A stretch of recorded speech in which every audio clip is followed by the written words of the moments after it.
ভাই, 1 নম্বর প্রশ্ন হলো, পুরুষ জান্নাতে গেলে 70 জন হুর পাবে, আর মহিলা জান্নাতে গেলে কি পাবে? এই প্রশ্ন খুব কমন একটা প্রশ্ন। এই প্রশ্নের উত্তর ডক্টর জাকির নায়েক হাফিজাহুল্লাহ এত সুন্দর করে, এত চমৎকার করে দিয়েছেন যে এটার উত্তর আসলে আর দেওয়ার দরকার নেই। এই প্রশ্ন যারা করেন তারা মূলত মহিলাকে পুরুষের মতো মনে করে ধরে তারপরে প্রশ্ন করে। ভাই, পুরুষ যেরকম অনেক মেয়ের সাথে, অনেক মেয়ে তার সাথে থাকুক বা একাধিক স্ত্রী থাকুক, এটার প্রতি লালসা আগ্রহ সৃষ্টিগতভাবে হয়, মহিলাদের নেচারটা এরকম না। কিছু কিছু খারাপ মহিলা বা বাজে ক্যারেক্টারের মানুষ পুরুষদের যেরকম আছে, খারাপ মহিলাও আছে, ভিন্ন কথা। নর্মালি মহিলারা চায় একান্তে আমার একজন হোক, একাধিক জন না। ঠিক না ভাই? ঠিক। এটা হলো মহিলাদের নেচার, আল্লাহ এইভাবে সৃষ্টি করেছেন। এখন আপনি পুরুষ হয়ে আপনি মনে করতেছেন যে মহিলারা বোধহয় আমার মতোই, তারাও বোধহয় কয়েকজন চায়। তারা কয়েকজন চায় না। মহিলাদের প্রায় ম্যাক্সিমাম মহিলাদের অবস্থা হলো তারা চায় আমার একান্তে একজন হোক। আর পুরুষ, আল্লাহ মাফ করুক, এটা পুরুষের দোষ বলেন, গুণ বলেন, সৃষ্টিগত একটা বিষয়, সে একাধিক কামনা করে, বাসনা করে। এটা তাকে আল্লাহ তাআলা এর ভেতরে আনন্দ দেন, আর নারীর আনন্দ সেখানে। অতএব যেটা পুরুষের জন্য প্রযোজ্য হুবহু সেটা আপনি মহিলার জন্য যদি চান, তাহলে সেটা মহিলার প্রতি সুবিচার হবে না, কখনো কখনো কি হবে? অবিচার হবে। আর জান্নাত এমন একটা জায়গা, জান্নাত আজা কে আজারে নবাসত কাছে রাবা কাছে কারে নবাসত, ফার্সিতে একটা কবিতা আছে। জান্নাত এমন জায়গা ভাই, আল্লাহ সবাইকে হ্যাপি করে দিবেন। এখন সেখানে ওই মহিলা কি পাইয়া হ্যাপি হবে সেটা আল্লাহ তাআলা ভালো জানেন। পুরুষকে আল্লাহ তাআলা খুশি করে দিবেন, কাউকে আল্লাহ কি করবেন না, নাখোশ রাখবেন না। আল্লাহ সন্তুষ্ট করে দিবেন, সেটা আল্লাহর জিম্মায়। এটা নিয়ে আমাদের চিন্তা দরকার না। অনেকে বলে আমি তো বিড়ি খাওয়ার অভ্যাস আছে, আমি জান্নাতে বিড়ি খেতে চাইলে কি আল্লাহ দিবেন? তো আমরা বলি যে এই কুরুচি আপনার জান্নাতে গেলে থাকবে না। আল্লাহ তাআলা এই কুরুচি কি করবেন? দূর করে দিবেন ইনশাআল্লাহ।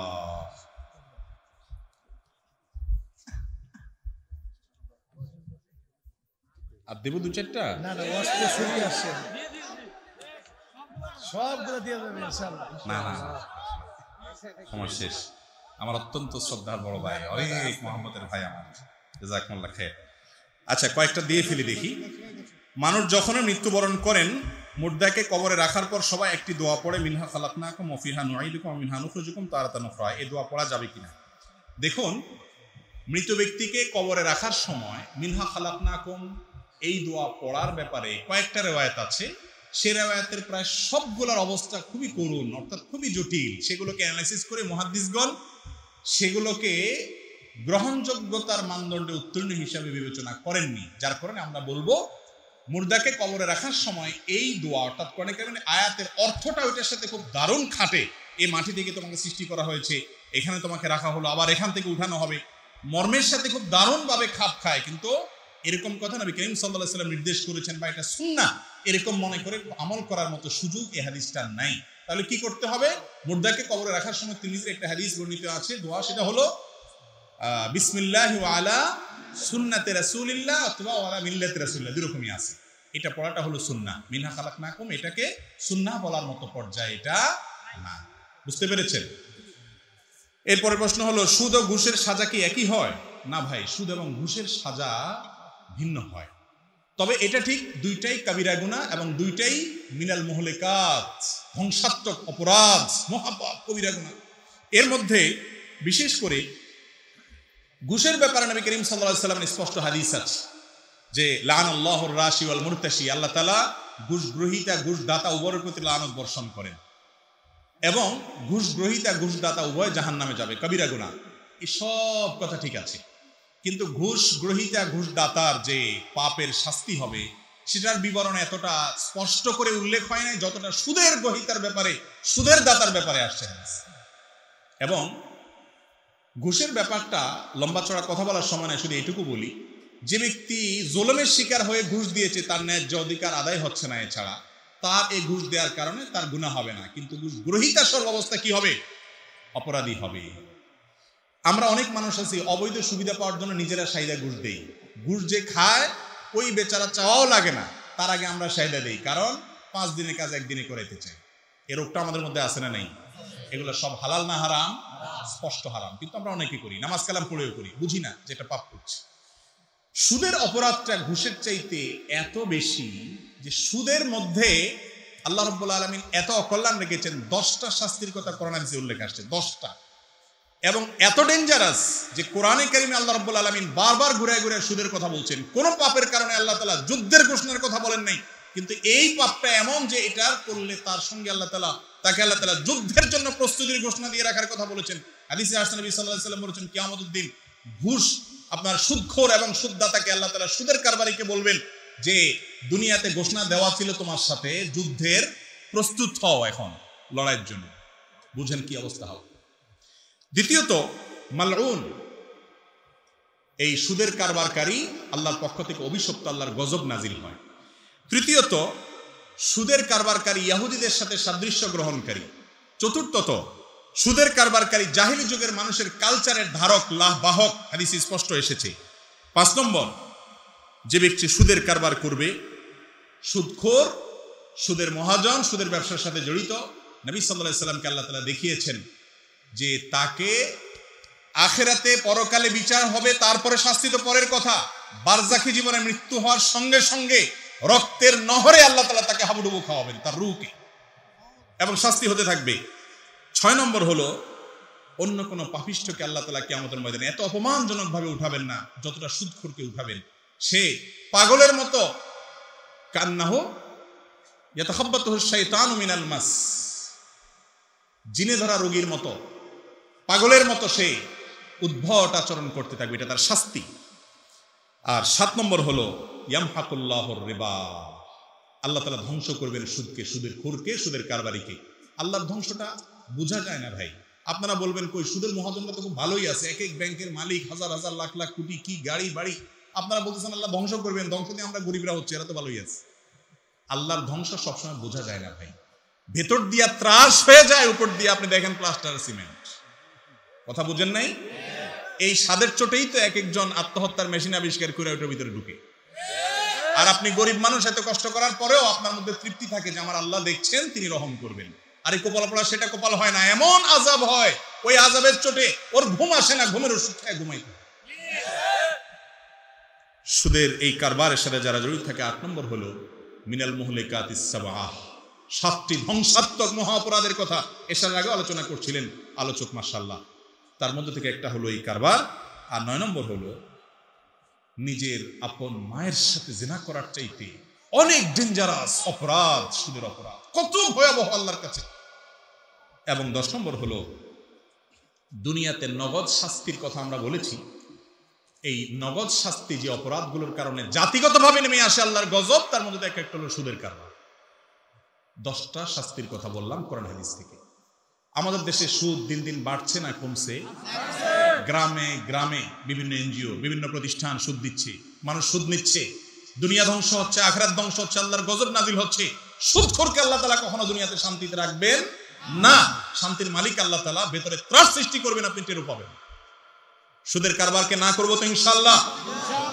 মনে রাখবেন, যে জিনিসটা যত ডেঞ্জারাস কোরআন হাদিসের দৃষ্টিতে, আল্লাহ তো আমাদের সৃষ্টিকর্তা, তিনি জানেন কিসে আমাদের ক্ষতি হবে। যত বেশি শক্ত করে আল্লাহ বলেছেন, ইবলিস ওইটাকে সমাজে তত বেশি এস্টাবলিশ করে ছেড়েছে। কারণ আমাদের সবচেয়ে বড় শত্রুকে ইবলিস, আদু ও মুবিন। এজন্য আমরা যাতে কোনোভাবে জান্নাতে যেতে না পারি, যেটা সবচেয়ে ক্ষতিকর, ওইটাকে সবচেয়ে বেশি প্রতিষ্ঠিত করেছে যে সুদ ছাড়া কিচ্ছু নাই, গোটা সমাজ সুদের উপরে দাঁড়িয়ে আছে। আল্লাহ তো আমাদেরকে বেঁচে থাকার তৌফিক দান করুন। কোন এক আলেম বলেছেন কোরআন নাকি 90 পারা। এই কথা কতটুকু সঠিক ভাই? কোরআনে কারীমের যে পারা বা পাঠ বা জুজ, এটা আমাদের পড়ার সুবিধার জন্য, নানান সুবিধার জন্য এটা করা হয়েছে। এই জুজ বা পাঠটা কেউ যদি কম করেন, বেশি করেন, যেমন তেলাওয়াতের সুবিধার জন্য আপনি করলেন, এটা করতে পারেন। এর মানে এই না ওই আলেম কোরআনকে অস্বীকার করেছেন। আমি মনে করি যে কোরআনকে হয়তো অন্য কোনো ভাবে পাঠ করে তিনি 90 করেছেন কিনা। আল্লাহ মাফ করুক যদি এমন পাপিষ্ট হয়, যেমন শিয়াদের কেউ কেউ আছেন যে কোরআনে কারীমের এই পরিমাণ নিয়ে সন্দেহ করে, এরকম যদি করে সে আরো আছে কোরআন, তাহলে তো সে কাফের, এতে কোনো সন্দেহ নাই। এরপরে প্রশ্ন হলো কবর সরানো বা স্থানান্তর করা যায় কিনা, কি কি নিয়ম মেনে করতে হবে? হানাফি মাযহাব অনুযায়ী কবর স্থানান্তর করাটা সাধারণভাবে নিষিদ্ধ একটি কাজ, এটা করা যাবে না। ইসলাম মানুষকে জীবিত থাকতে যেমন মর্যাদা দেয়, মৃত্যুর পরও কি করে? একজন মানুষের শরীর মৃত্যুর পরে অপমান হয়, এরকম কোনো কাজ করা কি ইসলাম হারাম করেছে? মুসলাকে নবী সাল্লাল্লাহু আলাইহি ওয়াসাল্লাম হারাম করেছেন। এই জন্য যুদ্ধক্ষেত্রে শত্রুকে পর্যন্ত হত্যা হলে তার লাশ পর্যন্ত কাটাকাটি করা, কাটাছেঁড়া করা, কান কাটা, হাত কাটা, নাক কাটা, জেদের বশবর্তী, এগুলোকে হারাম করেছে ইসলাম। কারণ মানবতার অপমান, মানুষের শরীর নিয়ে অপমানজনক কোনো কাজ করা ইসলাম অনুমোদন দেয় না। যদি শরীরকে কোনো কাজে মৃত্যুর পরে কাটাছেঁড়া করা বাধ্যতামূলক হয়, নিরুপায় হয়, সেটা ভিন্ন কথা, এক্সেপশন। নর্মালি এটা জায়েজ নেই। এই জন্য মৃত ব্যক্তির লাশ কবর থেকে তামাশার জন্য মনে চাইলে উঠে না জানিয়ে এটা জায়েজ নেই।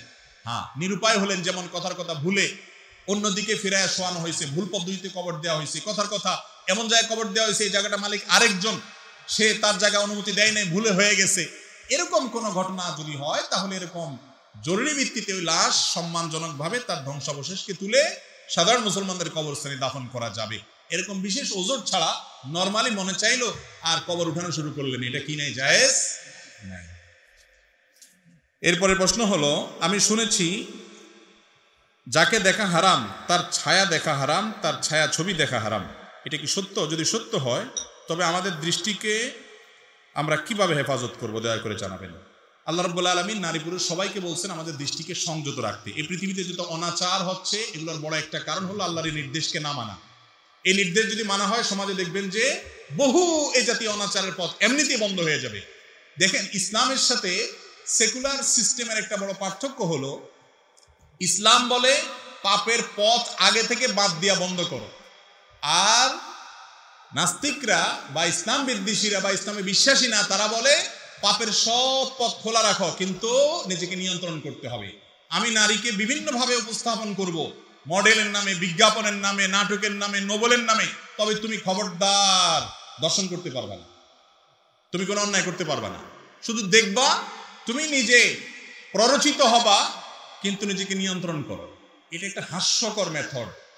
এই মেথডে পৃথিবীতে কখনো শান্তি আসে নাই, আসতে পারে না। পৃথিবীর সবচেয়ে সভ্য সমাজ যাদেরকে দাবি করা হয়, সে সমস্ত ইউরোপ আমেরিকাতে কয়েক সেকেন্ডের জন্য বিদ্যুৎ চলে গেলে লিফটে যে পরিমাণ নারী নির্যাতিত হয়, কর্মস্থলে যে পরিমাণ নারী ধর্ষিতা হয়, তার রেশিও যে কোনো মুসলমান দেশের চাইতে অনেক ভয়াবহ। অথচ তারা সবচেয়ে সভ্য, সবচেয়ে ভদ্র, সবচেয়ে মডার্ন।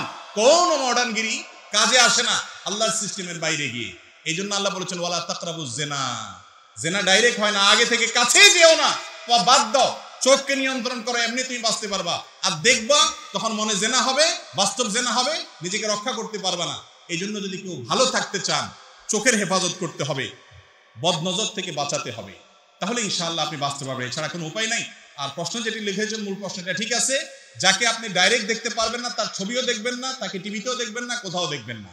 আর যাকে আপনি ডাইরেক্ট দেখতে পারেন তাকে সব জায়গায় কি করতে পারেন, দেখতে পারেন, তার ছবিও দেখতে পারেন, ভিডিও দেখতে পারেন। এরপরে প্রশ্ন হলো, বর্তমানে বাদ্যযন্ত্র ছাড়াই মোবাইল অ্যাপের মাধ্যমে মিউজিক তৈরি করা যায়, এক্ষেত্রে কি মিউজিক তৈরি এবং শোনা জায়েজ হবে? এগুলাকে অনেক সময় বলা হয় সফট মিউজিক। আমি নাম দিছি এগুলাকে সফট, আপনার কি বলে, পয়জন, সফট পয়জন, মানে হালকা বিষ আর কি। মনে করেন পানির সাথেই সামান্য আধা চামচ বিষ মিশালেন, সামান্য একটু আর কি মিশিয়ে খেলেন, এতে আপনার শরীরের জন্য অনেক ভালো হবে না? কি বলেন? আজকাল অনেক ইসলামিক গান বাইরে হয়েছে, সফট মিউজিক আছে, খুব হালকা করে, বুঝার কোনো উপায় নেই। এই সফট মিউজিক এর নামে যে আপনার সফট পয়জন বা সূক্ষ্ম বিষ ঢুকায় দেওয়া হচ্ছে, এটা কোনো কোনো ক্ষেত্রে ডেঞ্জারাস। কারণ সেই ইসলামী সঙ্গীত মানুষ খুব মহব্বতের সাথে শুনে, ভক্তির সাথে শুনে, অথচ সে গুনাহগার হচ্ছে, সে মিউজিক শুনছে। মিউজিক এমন একটা জিনিস মানুষের অন্তরকে অস্থির করে দেয়। এই যে যুবক সমাজ এত লাফালাফি কেন করে দেখেন, তিরিং বিরিং, নাচানাচি, উল্টা পাল্টা, এত কিছু কেন হয়? এই মিউজিক, এটার ফলশ্রুতিতে অনেক কারণের ভিতরে এটাও একটা, যের মধ্যে মানুষের ভিতরে মানসিক অস্থিরতা শুরু হয় এবং নেফাকি। এবং আমরা যে মুসলমান, নামে মুসলমান, কাজে মুসলমান না। কারণ কি? এর কারণ ভিতরে একটা এটা, এই যে নির্বাচন চলছে, সুবহানাল্লাহ, গত কয়েকদিন ধরে দেশে বিভিন্ন জায়গায় যাইতে গিয়া, মানে এক এক এলাকায় নির্বাচনী প্রচারণা যেভাবে গানের বাহার চলছে, 10 বছর 20 বছর আগেও বাংলাদেশের এরকম অবস্থা ছিল। ভয়াবহ একটা নোংরা চিত্র। যেই প্রার্থী এরকম হারাম শুনতে বাধ্য করে এবং শব্দ দূষণে গোটা সমাজের মানুষকে অতিষ্ঠ করে ফেলে, এই বেটা তো ভোট পাওয়ার অনুপযুক্ত, সে প্রমাণই করে দিয়েছে। কিন্তু মুশকিল হলো একই হাম্মামে সারে নাঙ্গি, সবগুলোই তো একই টাইপ, ঠিক না ভাই? ঠিক। এর মধ্যেও মন্দর ভালো খুঁজে নিবেন এবং বলবেন যে ভাই এই মিউজিক শুনাইয়া গুনাহগার বানাচ্ছেন, ফোনে কথা বলা যায় না, হার্টের রোগী অসুস্থ হয়ে যায়, বাচ্চা ঘুম থেকে উঠে যায়, আপনার এই আযাব গজব থেকে কবে রক্ষা পাবো? জনগণের কি সেবা দিবেন, কি পরিমাণ যন্ত্রণা দিতে পারেন, তার একটু নমুনা মাশাআল্লাহ এখন থেকে দেখাই দিচ্ছে। আল্লাহ তাআলা আমাদের এই জনপ্রতিনিধিদেরকে হেদায়েত দান করুন। এগুলোর বিরুদ্ধে কথা বলার লোক নাই। ওয়াজ মাহফিলের কারণে রাত বিরাতে মানুষের কষ্ট হয়, সেগুলোর বিরুদ্ধে সব আলেমরা কথা বলেন, আমরাও বলি। কিন্তু এক শ্রেণী মানুষ দেখবেন মাহফিলের বিরুদ্ধে লম্বা লম্বা কথা বলে, কিন্তু এই অনাচারের বিরুদ্ধে একেবারেই চুপ। অতএব এগুলোর উপরে আমাদের সাবধান থাকতে হবে। এরপরে প্রশ্ন হলো, হারাম রিলেশন থাকার সময় ওয়াদা দিয়েছিল সরাসরি দেখা করবে, কিন্তু এখন সে দিনের পথে এসেছে, যদি ওই মেয়ের সাথে দেখা না হয় তাহলে কি ওয়াদার বরখেলাপ হবে? হ্যাঁ, বরখেলাপ তো হবে, এতে কোনো সন্দেহ নাই, কিন্তু এই ওয়াদা বরখেলাপ করাটা ফরজ। এই ওয়াদা বরখেলাপ করা কি ভাই? ফরজ। নবী সাল্লাল্লাহু আলাইহি ওয়াসাল্লাম বলেছেন, মান নাযারা ইয়াসি আল্লাহ ফালা ইয়াসিহি। কেউ যদি কোনো ভুল মান্যত করে অজাগায়, তাহলে সেটা লঙ্ঘন করা তার জন্য আবশ্যক। আপনি ধরেন আপনি ওয়াদা করেছেন যে আপনি অমুকরে খুন করবেন, এখন আপনি যদি তারে ওয়াদা রক্ষা করতে গিয়ে খুন করেন, তাহলে সে কাজটা ভালো হবে না খারাপ হবে? ঠিক একইভাবে কোনো মেয়ের সাথে আপনি অবৈধ কোনো ওয়াদা করেছেন, সেই ওয়াদা লঙ্ঘন করবেন, লঙ্ঘন করাটা আপনার জন্য আবশ্যক। এতে ওয়াদা খেলাফ হবে, আপনার সেই লোক আপনার প্রতি হয়তো কুধারণা করবে, তাকে আপনি পারলে বুঝাবেন, না পারলে তার ধারণা এসে পড়ে থাকুক, আপনার ঈমান আপনি বাঁচাবেন। শয়তান এখানে যুবকদেরকে ধোঁকা দেয়, বলে কি যে বিয়ের নিয়তে করছি, আসলে তো আমার তো নিয়তের ভিতরে কোনো গড়বড়ই নেই, তারপরে যে প্রমিস করছি একটা ওয়াদার ব্যাপার আছে না, আরে কি ওয়াদা? আল্লাহর সাথে ওয়াদা সকাল বিকাল ভাঙা, আল্লাহ বলছেন হারাম সম্পর্ক করিও না, সেই ওয়াদা লঙ্ঘন করে হারাম কাজ করছো। আলাস্তু বিরাব্বিকুম বলছেন ক্বালু বালা, সেইটা লঙ্ঘন করে ফেলছেন, কোনো আপনার মাথা ব্যথা নেই, ওই কোথায় কোনো মায়ের সাথে আপনি ওয়াদা খেলাপ করা নিয়ে টেনশন করতেছেন। এটা হলো নেক্সট সুরতে ধোঁকা, এটা হলো নেক্সট সুরতে কি ভাই? ধোঁকা। এটা করা যাবে না, তাকে বোঝাতে হবে যে আমার সমস্যার জায়গাটা কোথায়। আপনি যদি আসলেই সৎ ছেলে হয়ে থাকেন, আপনি হারাম থেকে সরে আসেন, সে মেয়ে ঠিকই বুঝবে যে আমাকে বাদ দিয়ে সে আরেকজনের সাথে যায় না, সে আল্লাহর দিকে গেছে, যার কারণে সে আপনার ওজরটা বুঝবে ইনশাআল্লাহ। আর যদি শপথ করে থাকেন, তাহলে শপথ ভঙ্গ করার কারণে কাফারাও দিবেন, এবং শপথটা ভঙ্গও করতে হবে, যেহেতু অন্যায় শপথ। বুঝাতে পারছি? এরপরের প্রশ্ন, অজু করার সময় অজুর মাঝামাঝি অবস্থায় বায়ু চলে আসলে কি সবার প্রথম থেকে অজু করতে হবে কিনা? না, অজুর করতে হবে। অজু যদি মাঝামাঝি অজু ভেঙে যায়, বায়ু চলে আসে, আবার শুরু থেকে কি করতে হবে? অজু করতে হবে। নামাজের কথা আমি বলতে গিয়ে ওইটা মাথায় আসছিল যে নামাজের মধ্যে যদি অজু ভঙ্গ হয়ে যায়, তাহলে অজু করে এসে আবার যেখানে শেষ হচ্ছে সেখান থেকে কি করতে পারবেন? কন্টিনিউ করতে পারবেন। এরপরে প্রশ্ন হলো, গোসল ফরজ হওয়ার সত্ত্বেও মসজিদে প্রবেশ এবং আজান দেওয়া যাবে কি না? যদি মসজিদে গোসল ফরজ হয়, তাহলে ফরজ গোসল হওয়ার পর মসজিদে প্রবেশ করা যাবে না। কোরআনে কারীমে আল্লাহ রাব্বুল আলামিন স্পষ্ট জানিয়েছেন, ইয়া আইয়ুহাল্লাযীনা আমানু, হে ঈমানদাররা, ওয়ালা জুনুবান ইল্লা আবিরি সাবিল। আয়াতের শুরুটা কি জানি? লা তাক ওয়া আনতুম সুকারা লা তাকরাবুস সালাহ ওয়া আনতুম সুকারা, ইয়া আইয়ুহাল্লাযীনা আমানু লা তাকরাবুস সালাহ ওয়া আনতুম সুকারা। মাদকাসক্ত হয়ে নামাজে যেও না। উল্টা কেন? হাত্তা তা'লামু মা তাকুলুন, তুমি কি বলো না বলো এটা তোমার সেন্স থাকবে না, ভালো বলতে গিয়ে খারাপ বলবা। এই জন্য এটা মদ হারাম হওয়ার আগের কথা ছিল যে মাদক পান করে এটা যাবে না, এরপর তো আল্লাহ তাআলা মাদককে সর্বাবস্থা হারাম করে দিয়েছেন। যাই হোক, ওয়ালা জুনুবান ইল্লা আবিরি সাবিল, এটা হলো আমার মূল অংশ। এবং আল্লাহ তাআলা বলেছেন যে যদি কেউ গোসল ফরজ অবস্থা হয়, তাহলে তাও সে মসজিদে বা সালাতে যাবে না। তবে হ্যাঁ, মসজিদে ইতিকাফরত অবস্থায় হয়ে গেছে ফরজ গোসল, স্বপ্নদোষ হয়ে গেছে বা কোনোভাবে ফরজ গোসল হয়ে গেছে, সে সাথে সাথে বের হয়ে শুধু পার হয়ে যাবে, কিন্তু ফরজ গোসল হলে মসজিদে প্রবেশ করা জায়েজ নাই। গোসল ফরজ হওয়া, আচ্ছা এটা গেল। বেগানা নারীর ব্যাপারে ভাবাও কি গুনাহ? কোনো বেগানা নারীকে নিয়ে যদি মনে মনে জল্পনা কল্পনা করেন, এটা মনের জেনা, জেনাল কলব বলা হয় এটাকে হাদিসের ভাষা। মনে মনে তাকে নিয়ে জল্পনা কল্পনা করলেন, মনে মনে জেনা করলেন, এটাও হারাম, যেরকম জেনা সরাসরি হারাম। হস্তমৈথুন কোন ধরনের গুনাহ? আমি শুনেছি হস্তমৈথুন করলে আল্লাহর দেওয়া সীমা লঙ্ঘন করা হয়, এটা কি সত্যি? হ্যাঁ, সূরা মুমিনুনের মধ্যে আল্লাহ রাব্বুল আলামিন বলেছেন যে আল্লাহ তাআলা মানুষের যৌন চাহিদাকে পূরণের যে পন্থা বৈধ রেখেছেন, এটা ছাড়া অন্য কোনো পন্থা যদি কেউ যায়, উলাইকা হুমুল আদুন, তারা সীমা লঙ্ঘনকারী। এই আয়াতের ভিত্তিতে, আরো বিভিন্ন আয়াত এবং হাদিসের ভিত্তিতে সারা বিশ্বের সমস্ত আলেমরা একমত, হস্তমৈথুন এটা মিনাল কাবায়ের, এটা কবিরা গুনাহ এবং হারাম। কেউ কেউ মাকরুহ বলেছেন, কিন্তু সেটা জমহুরের মত না, বেশিরভাগ ওলামা বলেছেন যে এটা হারাম, যার কারণে হস্তমৈথুন করা যাবে না। হস্তমৈথুন থেকে বাঁচার জন্য সমস্ত খারাপ জিনিস দেখা, শোনা, বোঝা এবং সে সমস্ত পরিবেশ থেকে নিজেকে বাঁচাতে হবে। মোবাইল ফরম্যাট দিয়ে ফেলতে হবে, আল্লাহর ভয় অন্তরে আনতে হবে। এটা মানুষের স্বাস্থ্যকে যেরকম ধ্বংস করে, আমলকে ধ্বংস করে, ইমানের নূর নষ্ট করে দেয়। বিশেষ করে আল্লাহ তাআলা আমাদের যে সমস্ত ভাইরা এই রোগে আক্রান্ত, বদভ্যাসে আক্রান্ত, আল্লাহ তাআলা তাদেরকে মাস্টারবেশন থেকে বেঁচে থাকার তৌফিক দান করুন। আমার বড় ভাই বিবাহ না করা, আমি বিবাহ করতে পারছি না, এখন আমার করণীয় কি? বড় ভাইয়ের বিবাহ না করার কারণে আপনি বিয়ে করতে পারছেন না, তাহলে বড় ভাইয়ের বিয়েতে হেল্প করে দেন, তাহলে তো হয়ে গেল। বিভিন্নভাবে ফুসলেয়া ফাসলেয়া তার জন্য মেয়ের ব্যবস্থা করেন, বিভিন্নভাবে আপনার সম্পর্ক করার চেষ্টা করেন, তার হেল্প করে দেন। কিন্তু শরীয়তের নির্দেশ হলো ভাই, বিয়ের যার যখন করার সামর্থ্য হবে সে তখন করবে, এর সাথে বড় ভাই ছোট ভাইয়ের কোনো সম্পর্ক নাই। আমাদের একটা সামাজিক ব্যাপার স্যাপার আছে যে আমাদের সমাজে এটাকে ভালোভাবে দেখে না, তো এই বিষয়টা শরীয়ত এতটা গুরুত্বের সাথে এটা দেখে না। যার যখন সামর্থ্য আছে, বাবা মার উচিত হলো তাকে কি দেওয়া, তখন বিয়ে দিয়ে দেওয়া, কারোর উপর আরেকজনকে নির্ভরশীল করা উচিত না। তবে ছোট ভাইরও উচিত যে বড় ভাইরে হেল্প করা, যেন সে বেচারা বিয়ে শাদী করতে পারে। যদি পয়সা কড়ি কম থাকে পয়সা কড়ি দিয়ে দিবি, অন্যভাবে হেল্প করবে ইনশাআল্লাহ, কিন্তু বড় ভাইকে রেখে যদি বিয়ে করে তাতে কোনো গুনাহ হবে না। শেষ প্রশ্ন, গত বছর আমি বিবাহ করেছি, বিবাহের কাবিন এখনো করা হয়নি। আমার প্রশ্ন হলো, আমার বিবাহ কি শরীয়ত মোতাবেক হবে? বিশেষ দ্রষ্টব্য উপস্থিত সদস্যবৃন্দের মাধ্যমে, ইমাম সাহেবের মাধ্যমে বিবাহ হয়েছিল। বিবাহটা ভাই উপস্থিত সাক্ষীর সামনে প্রস্তাব এবং প্রস্তাব গ্রহণ যদি হয়, মহারণা ধার্য হয়েছে, বিবাহ হয়ে গেছে। এটাকে পরবর্তীতে কাজীর মাধ্যমে লেখা কাবিন করা, এটাও জরুরি, ভালো লেনদেন, বিশেষ করে আর্থিক লেনদেনের সম্পর্ক যেখানে আছে। আল্লাহ তাআলা কোরআনে কারিমে ঋণকে লিখতে নির্দেশ করেছেন। আজ পৃথিবীতে লেখালেখির কালচার আছে, 1450 বছর আগে যখন লেখালেখির এত উপকরণই ছিল না, তখন ইসলাম নির্দেশ করেছে লিখে রাখতে। এই জন্য লিখে রাখা লেনদেন এটা ভালো, এবং এখানে কোনো প্রকার ছলছাতুরি করা উচিত নয়, বিশেষ করে এজ এভিডেন্স এটা আপনার রাষ্ট্রীয় এবং সামাজিক এভিডেন্স হিসেবে থাকা উচিত। এই জন্য কাবিন নামা করা ভালো, কিন্তু আপনি সাক্ষীর সামনে ইমাম সাহেবের মাধ্যমে বিয়ের আগ্ধ করে ফেলছেন, বিয়ে হয়ে গেছেন, স্বামী স্ত্রী হয়ে গেছেন, ওইটার উপরে এটা নির্ভর করবে না, কিন্তু ওইটা করা উচিত, সেটা ভিন্ন কথা। বুঝাতে পারছি? আল্লাহ তাআলা আমাদেরকে যা শুনেছি বুঝেছি সেগুলো চাই আমাদেরকে আমলের তৌফিক দান করুন। জাযাকুমুল্লাহ খাইর, ওয়া আখিরু দাওয়ানা আলহামদুলিল্লাহি রাব্বিল আলামিন। আসসালামু আলাইকুম ওয়া রাহমাতুল্লাহি ওয়া বারাকাতুহু। ونعوذ بالله من شرور أنفسنا ومن سيئات أعمالنا، من يهده الله فلا مضل له ومن يضلل فلا هادي له،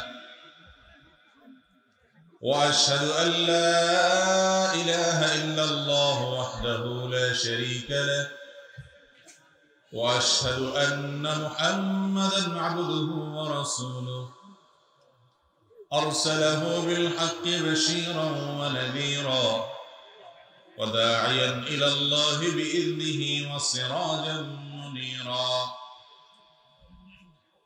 أما بعد، فقد قال الله تبارك وتعالى في كلامه المجيد وفرقانه الحميد بعد أعوذ بالله من الشيطان الرجيم: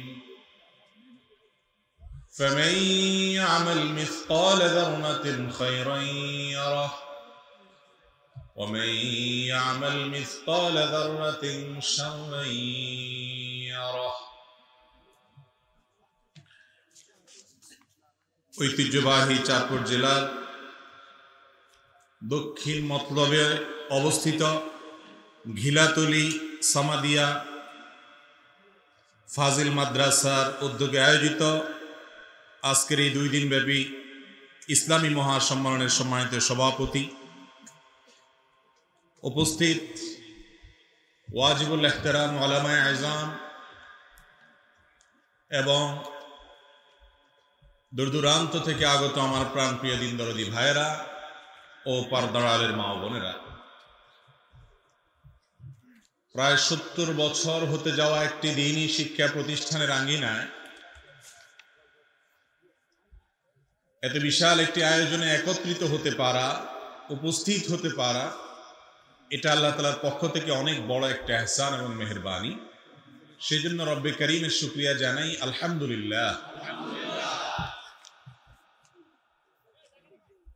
আল্লাহর দরবারে কোনো আমল কবুল হওয়ার একটা প্রাথমিক আলামত হিসেবে মুহাক্কিক উলামায়ে কেরাম বলেন সে আমলের ধারাবাহিকতার তৌফিক লাভ করা। যে আমল একবার করার পর বারবার করার সুযোগ হয় বা একবার করার পর সেটাকে ধরে রাখার সুযোগ হয়, সে আমল দেখে সুধারণা করা যায়, হোসনে জন করা যায় আল্লাহর প্রতি যে আল্লাহ তাআলা সে আমলটি কবুল করেছেন বা করে থাকবেন। একটা দ্বীনি শিক্ষা প্রতিষ্ঠান পৌনে 1 শতাব্দী পর্যন্ত টিকে থাকা,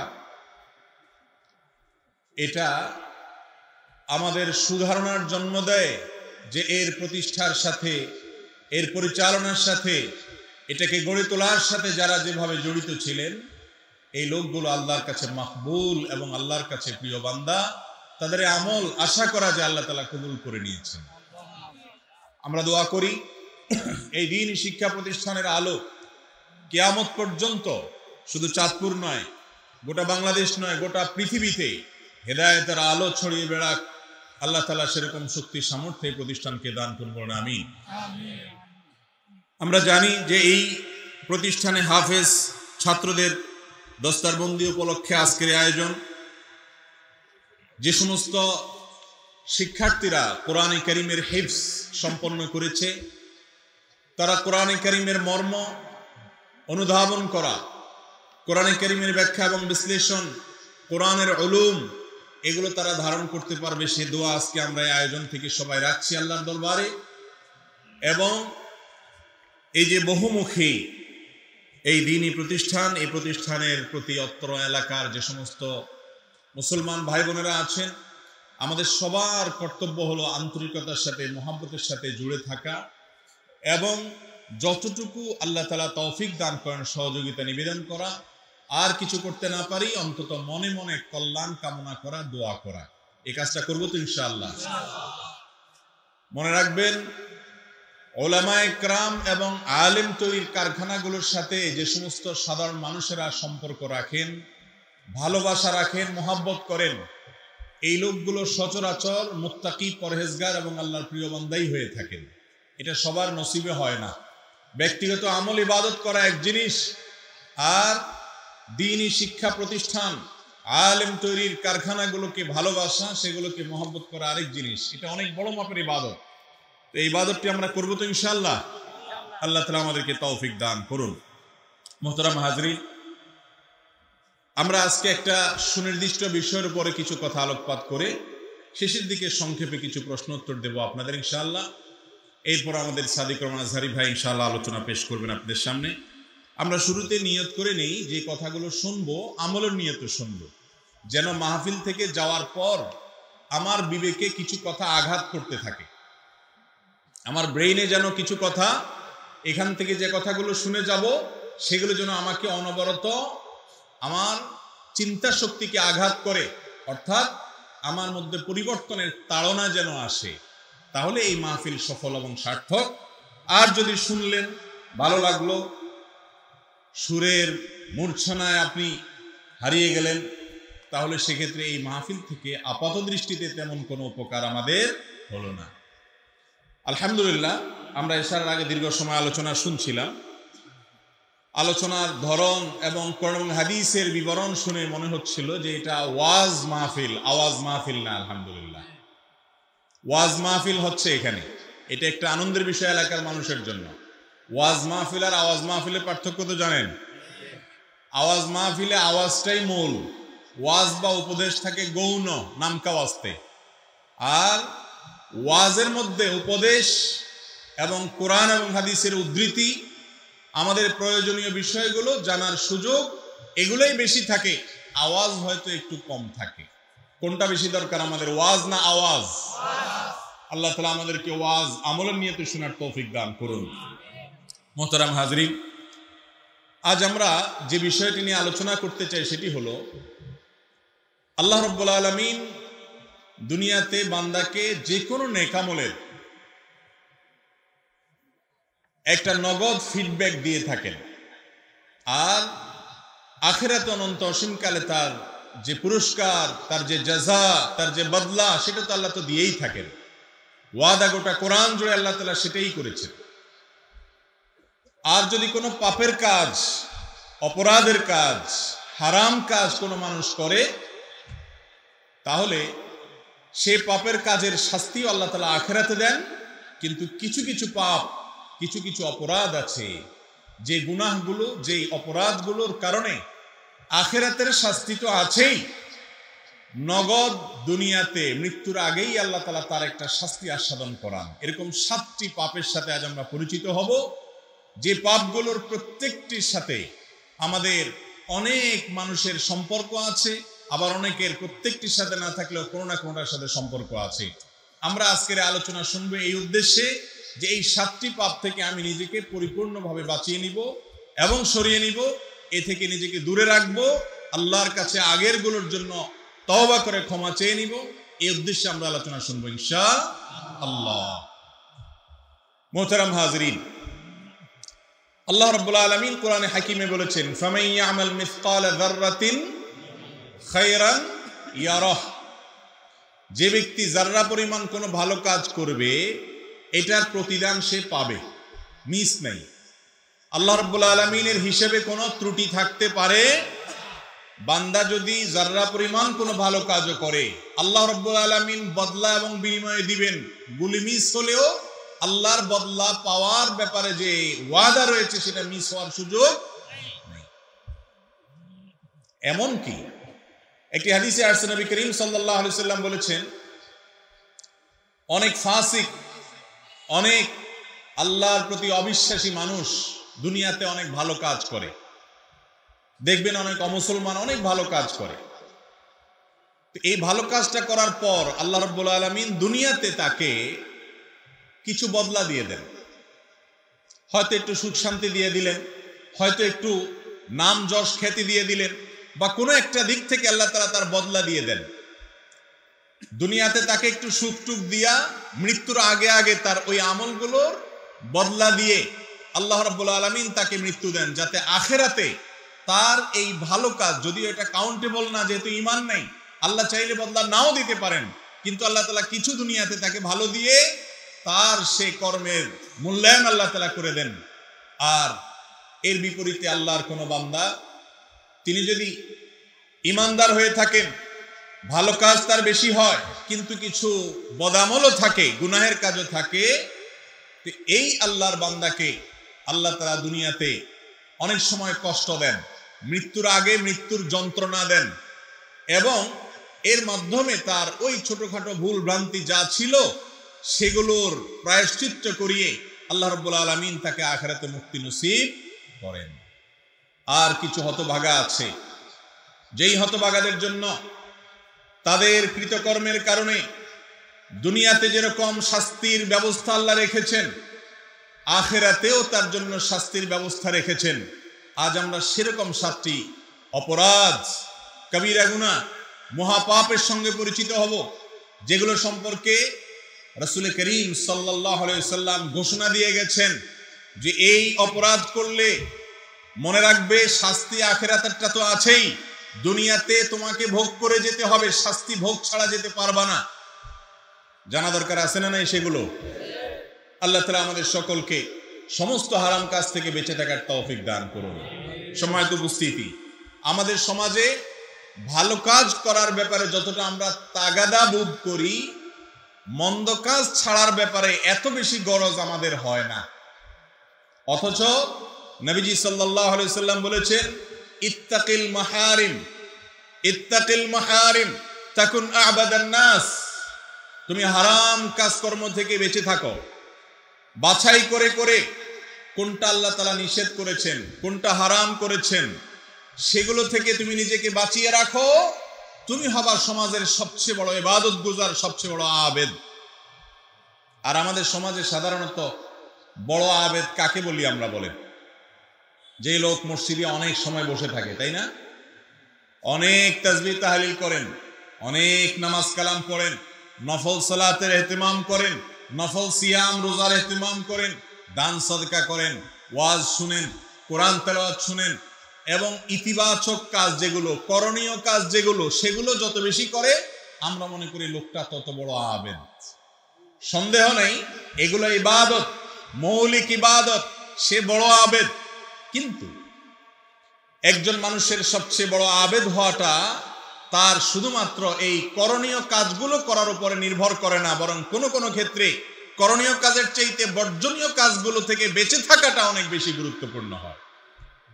এই জন্য আমাদের যে কালিমাতুশ শাহাদা, কালিমাতুত তাওহীদ, এটা শুরু দেখেন নেতিবাচক দিয়া, আশহাদু আল লা ইলাহা, লা আগে, কোনো উপাস্য নাই, ইবাদতের উপযুক্ত কোনো উপাস্য নাই।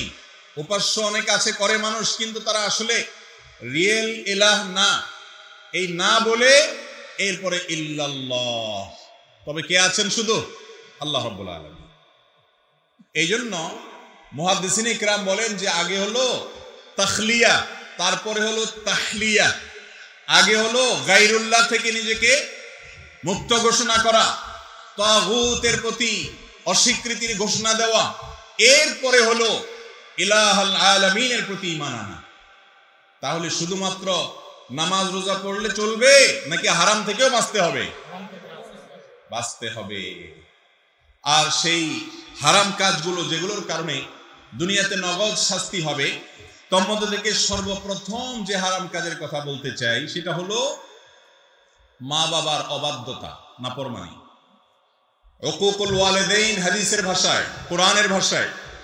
আর এই সম্পর্কে মুস্তাদরাকে হাকিমের একটি হাদিসে নবী করিম সাল্লাল্লাহু আলাইহি সাল্লাম বর্ণনা করেছেন, যে হাদিসটি বর্ণনাকারী সাহাবী আনাস ইবনে মালিক, তিনি বলেন নবী করিম সাল্লাল্লাহু আলাইহি সাল্লাম বলেছেন, ওয়া বাবানি মুআজ্জালানি উকুবাতুহুমা ফিদ দুনিয়া আল বাগয়ু ওয়াল উকুক। মানুষ যত পাপ করে, অপরাধ করে, যত অন্যায় এবং অনাচার করে, এর মধ্যে একটা পাপ এমন আছে যেই পাপের কারণে আল্লাহ তাআলা দুনিয়াতে নগদ শাস্তি দেন, আর সেটা হলো উকুকুল ওয়ালিদাইন, বা মা বাবার নাফরমানি। মা বাবার কি করা ভাই? নাফরমানি করা। নাফরমানি মানে কি? মা বাবার অবাধ্য হওয়া।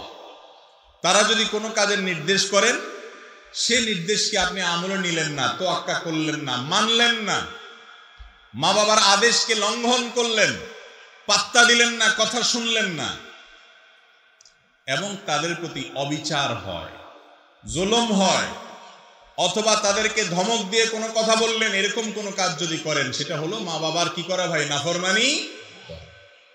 মা বাবা এমন একটা বিষয়, ইমানদারের জন্য সবচেয়ে কঠিন পরীক্ষাগুলোর মধ্যে একটা পরীক্ষার জায়গা। বিশেষ করে যখন বয়স বেশি হবে ওনাদের, এমন এমন অযৌক্তিক কথা বলবেন যে সেটা কোনোভাবেই আপনি মানতে পারবেন না। অযৌক্তিক, বেশরিয়তি কথা না, দুইটা দুই জিনিস। বেশরিয়তি কথা বললে মা বাবা বললেও সেটা শোনা যাবে। লা তাআতা লি মাখলুকিন ফি মাসিয়াতিল খালিক।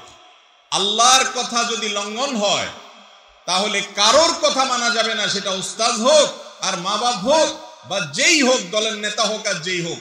আল্লাহর নির্দেশকে লঙ্ঘন করে পৃথিবীতে কারোর নির্দেশ মানা যাবে। কিন্তু মা বাবা অনেক সময় এমন কিছু কথা বলেন যে কথাগুলো আল্লাহর আদেশ নিষেধের ব্যাপার না, কিন্তু দুনিয়াবী দৃষ্টিকোণ থেকে অযৌক্তিক।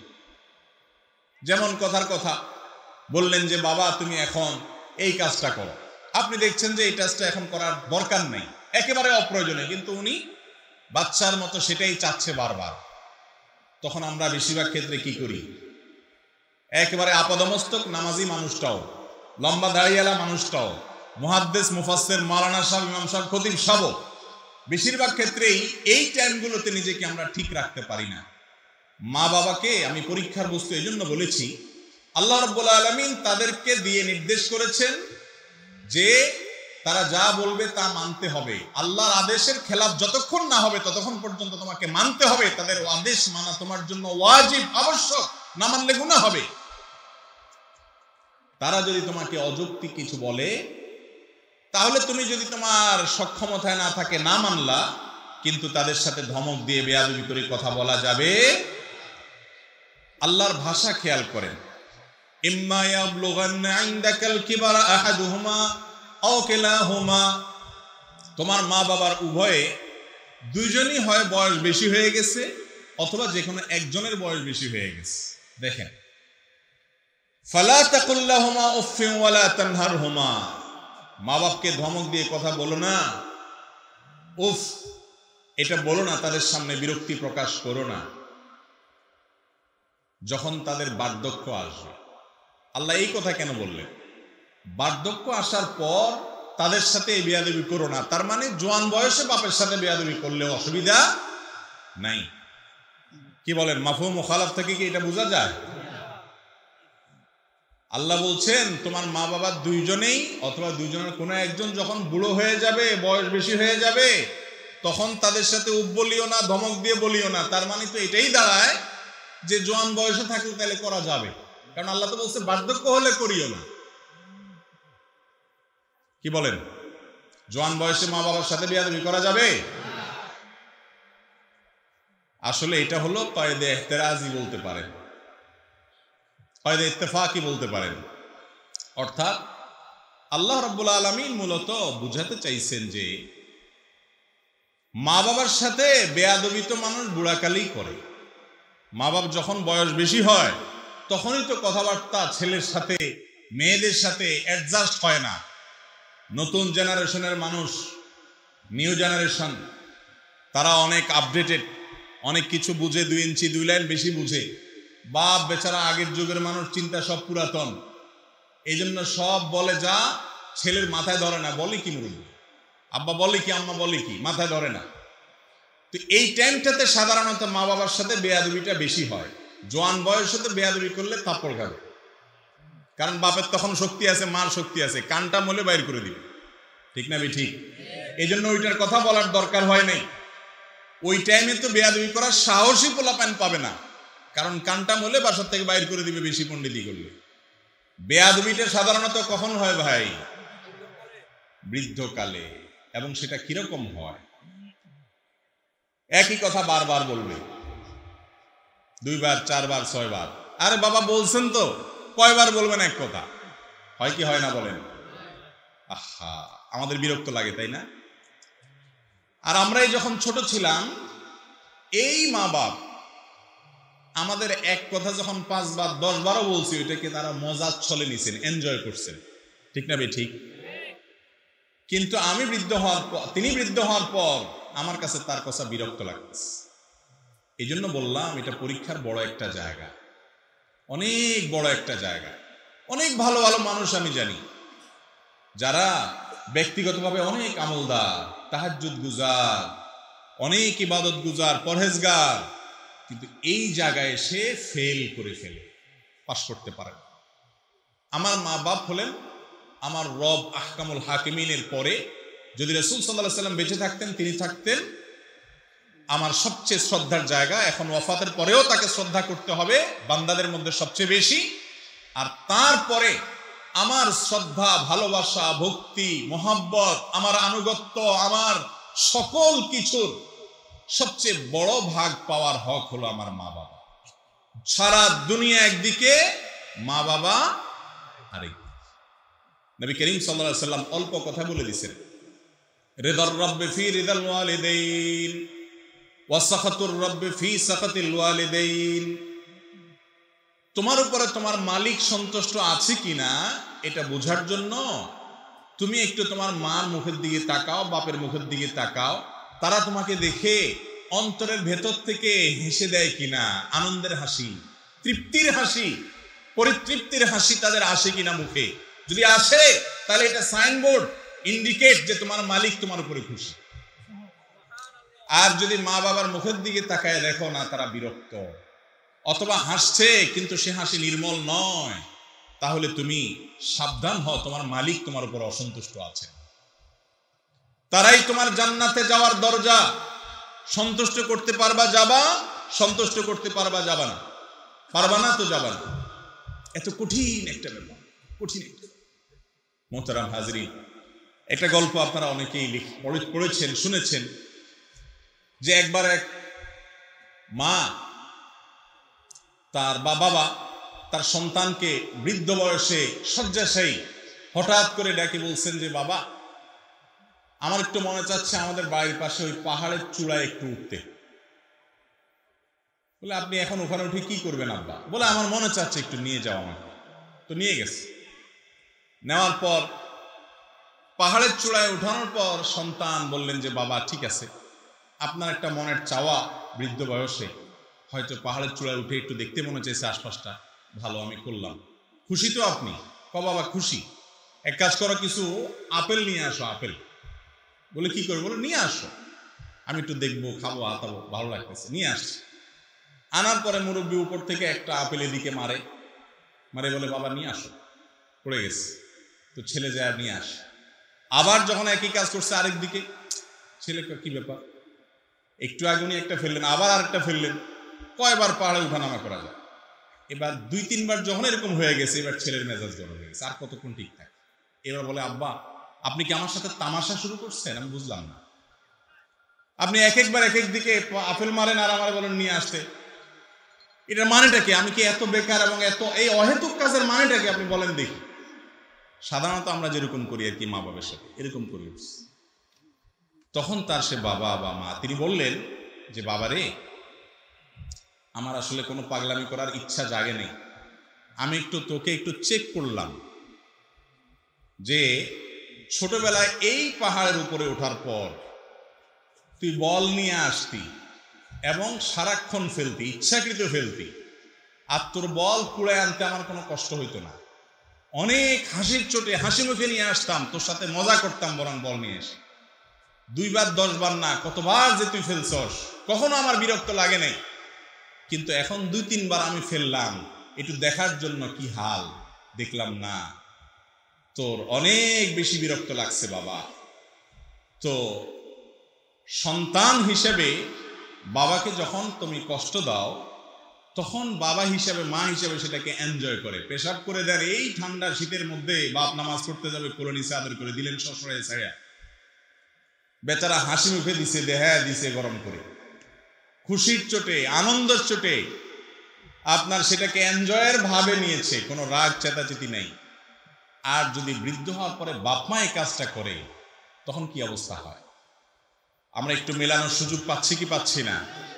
মুহতারাম হাজরিন, আল্লাহ রাব্বুল আলামিনের তরফ থেকে এটা এমন বড় একটা পরীক্ষার বিষয়, তারা অযৌক্তিক বিষয় বলবে, মানতে পারবেন না, চুপ থাকবেন, বেয়াদবি করতে পারবেন না, বলবে তোর সব কামাই রোজগার ছোট ভাইরে দিয়ে দে। এই সমস্যাটা একটু বেশি আমাদের সমাজে, তাই না?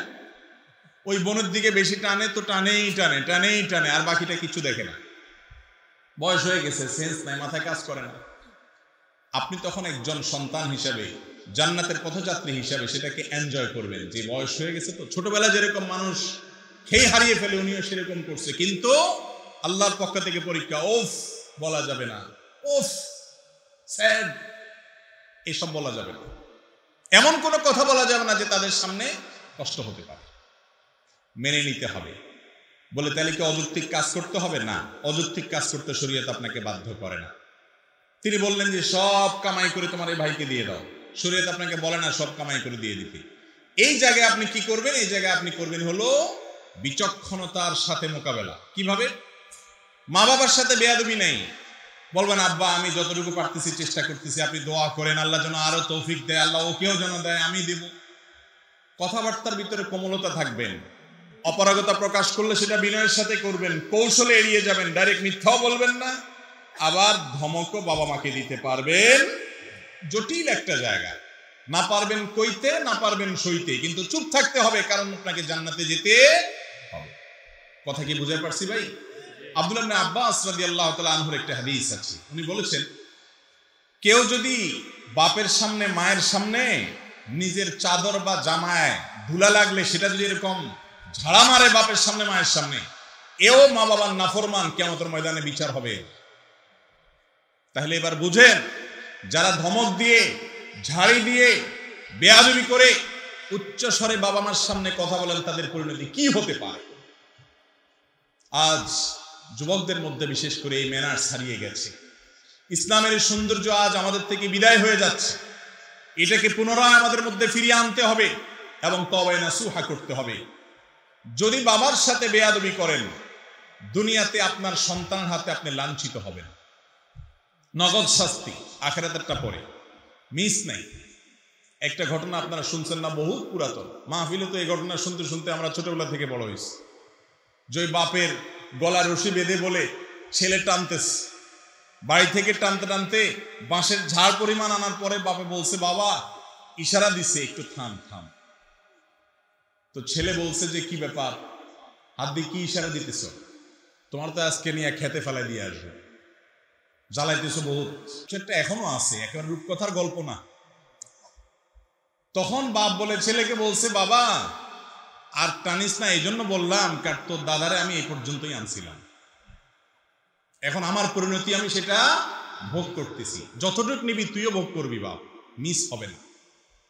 এমন এক ডেঞ্জারাস বিষয়, যে সমস্ত সন্তান তার ছেলের সামনে তার মেয়ের সামনে বাবার জুতাটা সোজা করে দেয়, বাসা থেকে বের হওয়ার সময় জুতাটা আগায় দেয়, ওই ব্যক্তির ছেলে যখন বড় হবে সে তার বাপের জুতার উপর পাড়া দিতে তার বিবেকে বাঁধবে।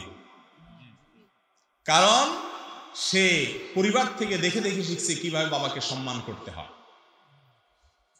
যে ছেলে তার বাবাকে দেখবে যে বাবার সামনে সে জোর করে কথা বলে না, বাবার চোখের দিকে কখনো তাকায় না, মায়ের চোখের দিকে কখনো তাকায় না, ওই ছেলের ঘরে যখন ছেলে হবে মেয়ে হবে, তারা যখন দেখবে দাদার সাথে দাদির সাথে তার বাপের বিহেভ কি, আচরণ কি, তারা সেটা শিখবে এবং সেটাকে অ্যাপ্লাই করবে। এটাই হলো আল্লাহর সুন্নাহ, সুন্নাতুল্লাহ ফিল আরদ। এটার ব্যতিক্রম হয় না। এজন্য মা বাবার অবাধ্য সন্তানরা যতটুকু বেয়াদবি করেন কমপক্ষে ততটুকু কোনো কোনো ক্ষেত্রে তার চাইতে বেশি সহ্য করার জন্য প্রস্তুত হয়ে যান। কথা কি বুঝাতে পারছি? আল্লাহ তাআলা আমাদের সবাইকে মা বাবার কদর করার তৌফিক দান করুন। বিয়ে করার পর মা বাবার বাধ্যগত থাকাটা একটু বেশি কঠিন হয়, একটু বেশি কঠিন হয়।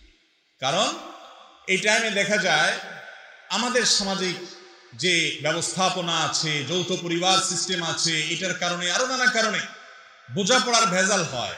বাপ মা একদিকে, বউ আরেক দিকে টানে, বউ খুশি করতে গেলে বাপ মা নারাজ, বাপ মা খুশি করতে গেলে বউ নারাজ। এরকম হয় কি হয় না? এই অবস্থায় আমি সবসময় বলি, পাটা আর পুতার ঘষাঘষিতে মরিচের অবস্থা যেরকম খারাপ হয়, ছেলেমেয়েরা এইরকম টাইমে এসে অত্যন্ত চালাক মানুষের মতো দুই দিককার প্রেশার নিতে হয় এবং সাবধান থাকতে হয়। বউর যাতে হক নষ্ট না হয় এই জন্য বউকে যা দরকার বুঝানো, স্যাক্রিফাইস সব করতে হবে। কিন্তু বউর ঝাড়ির চোটে আবার মা বাবার দিকে এসে ছুটা যাবে। আর যদি কখনো বড় কোনো স্যাক্রিফাইস করতে হয় তাহলে স্ত্রীর সাথে সেটা করতে হবে। মায়ের ব্যাপারে আপনার বেয়াদবি করে বা তাদের উপরে চড়াও হয়ে কোনো কিছু করা যাবে। আল্লাহ তাআলা আমাদেরকে বোঝার তৌফিক দান করুন। তাহলে একটি পাপের কথা জানলাম, যেই পাপটার শাস্তি আল্লাহ তাআলা দুনিয়াতে নগদ দেন, সেটা হলো মা বাবার নাফরমানি। এই নাফরমানি আজকাল বাড়ছে সমাজে না কমছে? কিরকম বাড়া বাড়ছে? এখন বন্ধুর সাথে কথা বলে খুব মিষ্টি সুরে, তাই না? মনে করেন আড্ডা মারতেছেন দোস্তের সাথে, ফোন করলো বাপে মায়ে, কই আসুস বাবা, অনেক রাত হয়ে গেছে চলে আয়। ফোনটা ধরেই দিলেন একটা ঝাড়ি, এত ক্যান ক্যান করো, এতবার ফোন দিছ, হয়েছে তো, বুঝলাম তো, এবার রাখো। মোবাইলটা রেখে এবার দোস্তে, হ্যাঁ বল কি অবস্থা, মিষ্টি সুরে। আছে না নাই? এটাকে বলে কুলাঙ্গার সন্তান। এটারে কি বলে ভাই? কুলাঙ্গার সন্তান। ভাই রে, এই সন্তানের জন্যই জাহান্নাম। এরাই কপাল পোড়া। এই কপাল পোড়া সন্তান হওয়ার জায়গা থেকে বেরিয়ে আসতে হবে, নিজের সঙ্গে চ্যালেঞ্জ করতে হবে, সংগ্রাম করতে হবে, মা বাবার অনুগত সন্তান হতে হবে। রাজা মহারাজাদের কাছে প্রজারা যেরকম থাকে, প্রজাদের কাছে রাজা মহারাজারা যেরকম থাকে, আপনার কাছে আপনার বাপ মা সেরকম থাকবে। তারা অশিক্ষিত, তারা বুঝে না, তারা উল্টাপাল্টা বলে, তাদের বয়স হয়ে গেছে, কোনো সেন্স নাই, এরপরও আপনার বাপ আপনার মা দুনিয়াতে তাদের মাধ্যমে এসেছেন, তাদের সাথে বেয়াদবি কখনো করা যাবে? এমনকি তারা যদি আপনার হক নষ্ট করে, ভালো করে শুনে রাখেন, বাপ আপনার হক নষ্ট করেছে, ভরণ পোষণ দেয় নেই, মা হক নষ্ট করেছে, আপনার খোঁজ খবর রাখে নাই, আপনার প্রতি জুলুম করছে, আরেক সন্তানের দিকে টানছে, তাদের পাপের কারণে অবশ্যই তাদেরও বিচার হবে। মা বাপ যে একেবারে আমাদের প্রতি জুলুম করলে আল্লাহর কাছে পার পাবে তা না, তার বিচার আল্লাহ করবে, কিন্তু সন্তান হিসাবে আপনি তার কোনো বিচার করতে পারবেন? এত জটিল একটা বিষয়। অতএব আমরা আজকের মজলিস থেকে তওবা করে যাই যে বাবা মার সাথে কখনো আমরা বেয়াদবি করব যদি আগে কোনো বেয়াদবি হয়ে থাকে এখনো সময় আছে, এখনো সময় আছে। পায়ে পড়ে যান, চোখের পানি ফেলে দেন। আমি আমার ব্যক্তিগত অভিজ্ঞতার কথা মাঝে মধ্যে শেয়ার করি বোঝার সুবিধার জন্য। সন্তান হিসেবে আমাদের দেশের যে আর্থসামাজিক অবস্থা, যৌথ ফ্যামিলি ব্যবস্থাপনা এবং নানা রকম সীমাবদ্ধতা, আমরা নিজেদেরকে পরিপূর্ণ বাবা মার অনুগত করে রাখা কঠিন হয়। অনেক সময় পারিপার্শ্বিকতার কারণে, সুশিক্ষার অভাবে, এক একজনের এক এক সমস্যার কারণে বাবা মার সাথে উচ্চবাচ্য হয়ে যায়, জোরে কথা বলে ফেলি, হয় কি হয় না? এরকম যদি কখনো হয়, আমি ব্যক্তিগতভাবে যে এক্সারসাইজটা করি, আমি মনে করি যে সমস্ত মুত্তাকি পরহেজগার মানুষদের এটা করা উচিত এবং সবাই করেন নিশ্চয়ই, আরো ভালোভাবে হয়তো করেন। সেটা হলো দেরি না করে সাথে সাথে বাবা মার সাথে সেটাকে মিটমাট করে ফেলা, এমন ভাবে মাপ চাওয়া, চোখের পানি ফেলা, এমন ভাবে পায়ে পড়ে যাওয়া, এমন ভাবে তাদের কাছে ক্ষমা চাওয়া যে মাপ না দিয়ে তারা পারবে না, বরং উল্টা আরো সন্তুষ্ট হয়ে যাবে যে আমার সন্তান তার ভুল বুঝতে পেরেছে। মা বাবার কাছে ছোট হলে মানুষ ছোট হয়? এখানে যত ছোট হবেন ওই আরশে আজিমের মালিকের কাছে তত বড় হবেন ইনশাআল্লাহ। কখনো ঢাকা থেকে ফোনে বেয়াদবি করে ফেলেছেন, শেষ, সব কাজ কাম বন্ধ, চলে আসেন দেশে, গ্রামে, পাগলের মতো হয়ে ছুটে পড়েন পায়ে এবং চোখের পানি ফেলতে থাকেন। আপনি আস্তে আস্তে যদি মওত হয়ে যায় বাপের বা মার, তো শেষ, ক্ষমা চাওয়ার সুযোগ আপনার শেষ হয়ে গেল। হ্যাঁ, এরপরেও আপনি আল্লাহকে সন্তুষ্ট করে মা বাবার কাছ থেকে কিয়ামতে মাপ পেতে পারেন, সম্ভাবনা ক্ষীণ, বা কোনো কোনো ক্ষেত্রে সম্ভাবনা বেশি থাকতেও পারে, কিন্তু রিস্কে পড়ে গেলেন। আর তারা জীবদ্দশায় যদি মাপ চেয়ে নিতে পারেন তাহলে শেষ হয়ে গেল। মা বাবার কাছে মাপ চাইবো তো ইনশাআল্লাহ। যে সন্তান মা বাবার কাছে মাপ চাইতে তার লজ্জা হয়, এ কখনো সুসন্তান নয়, কুসন্তান।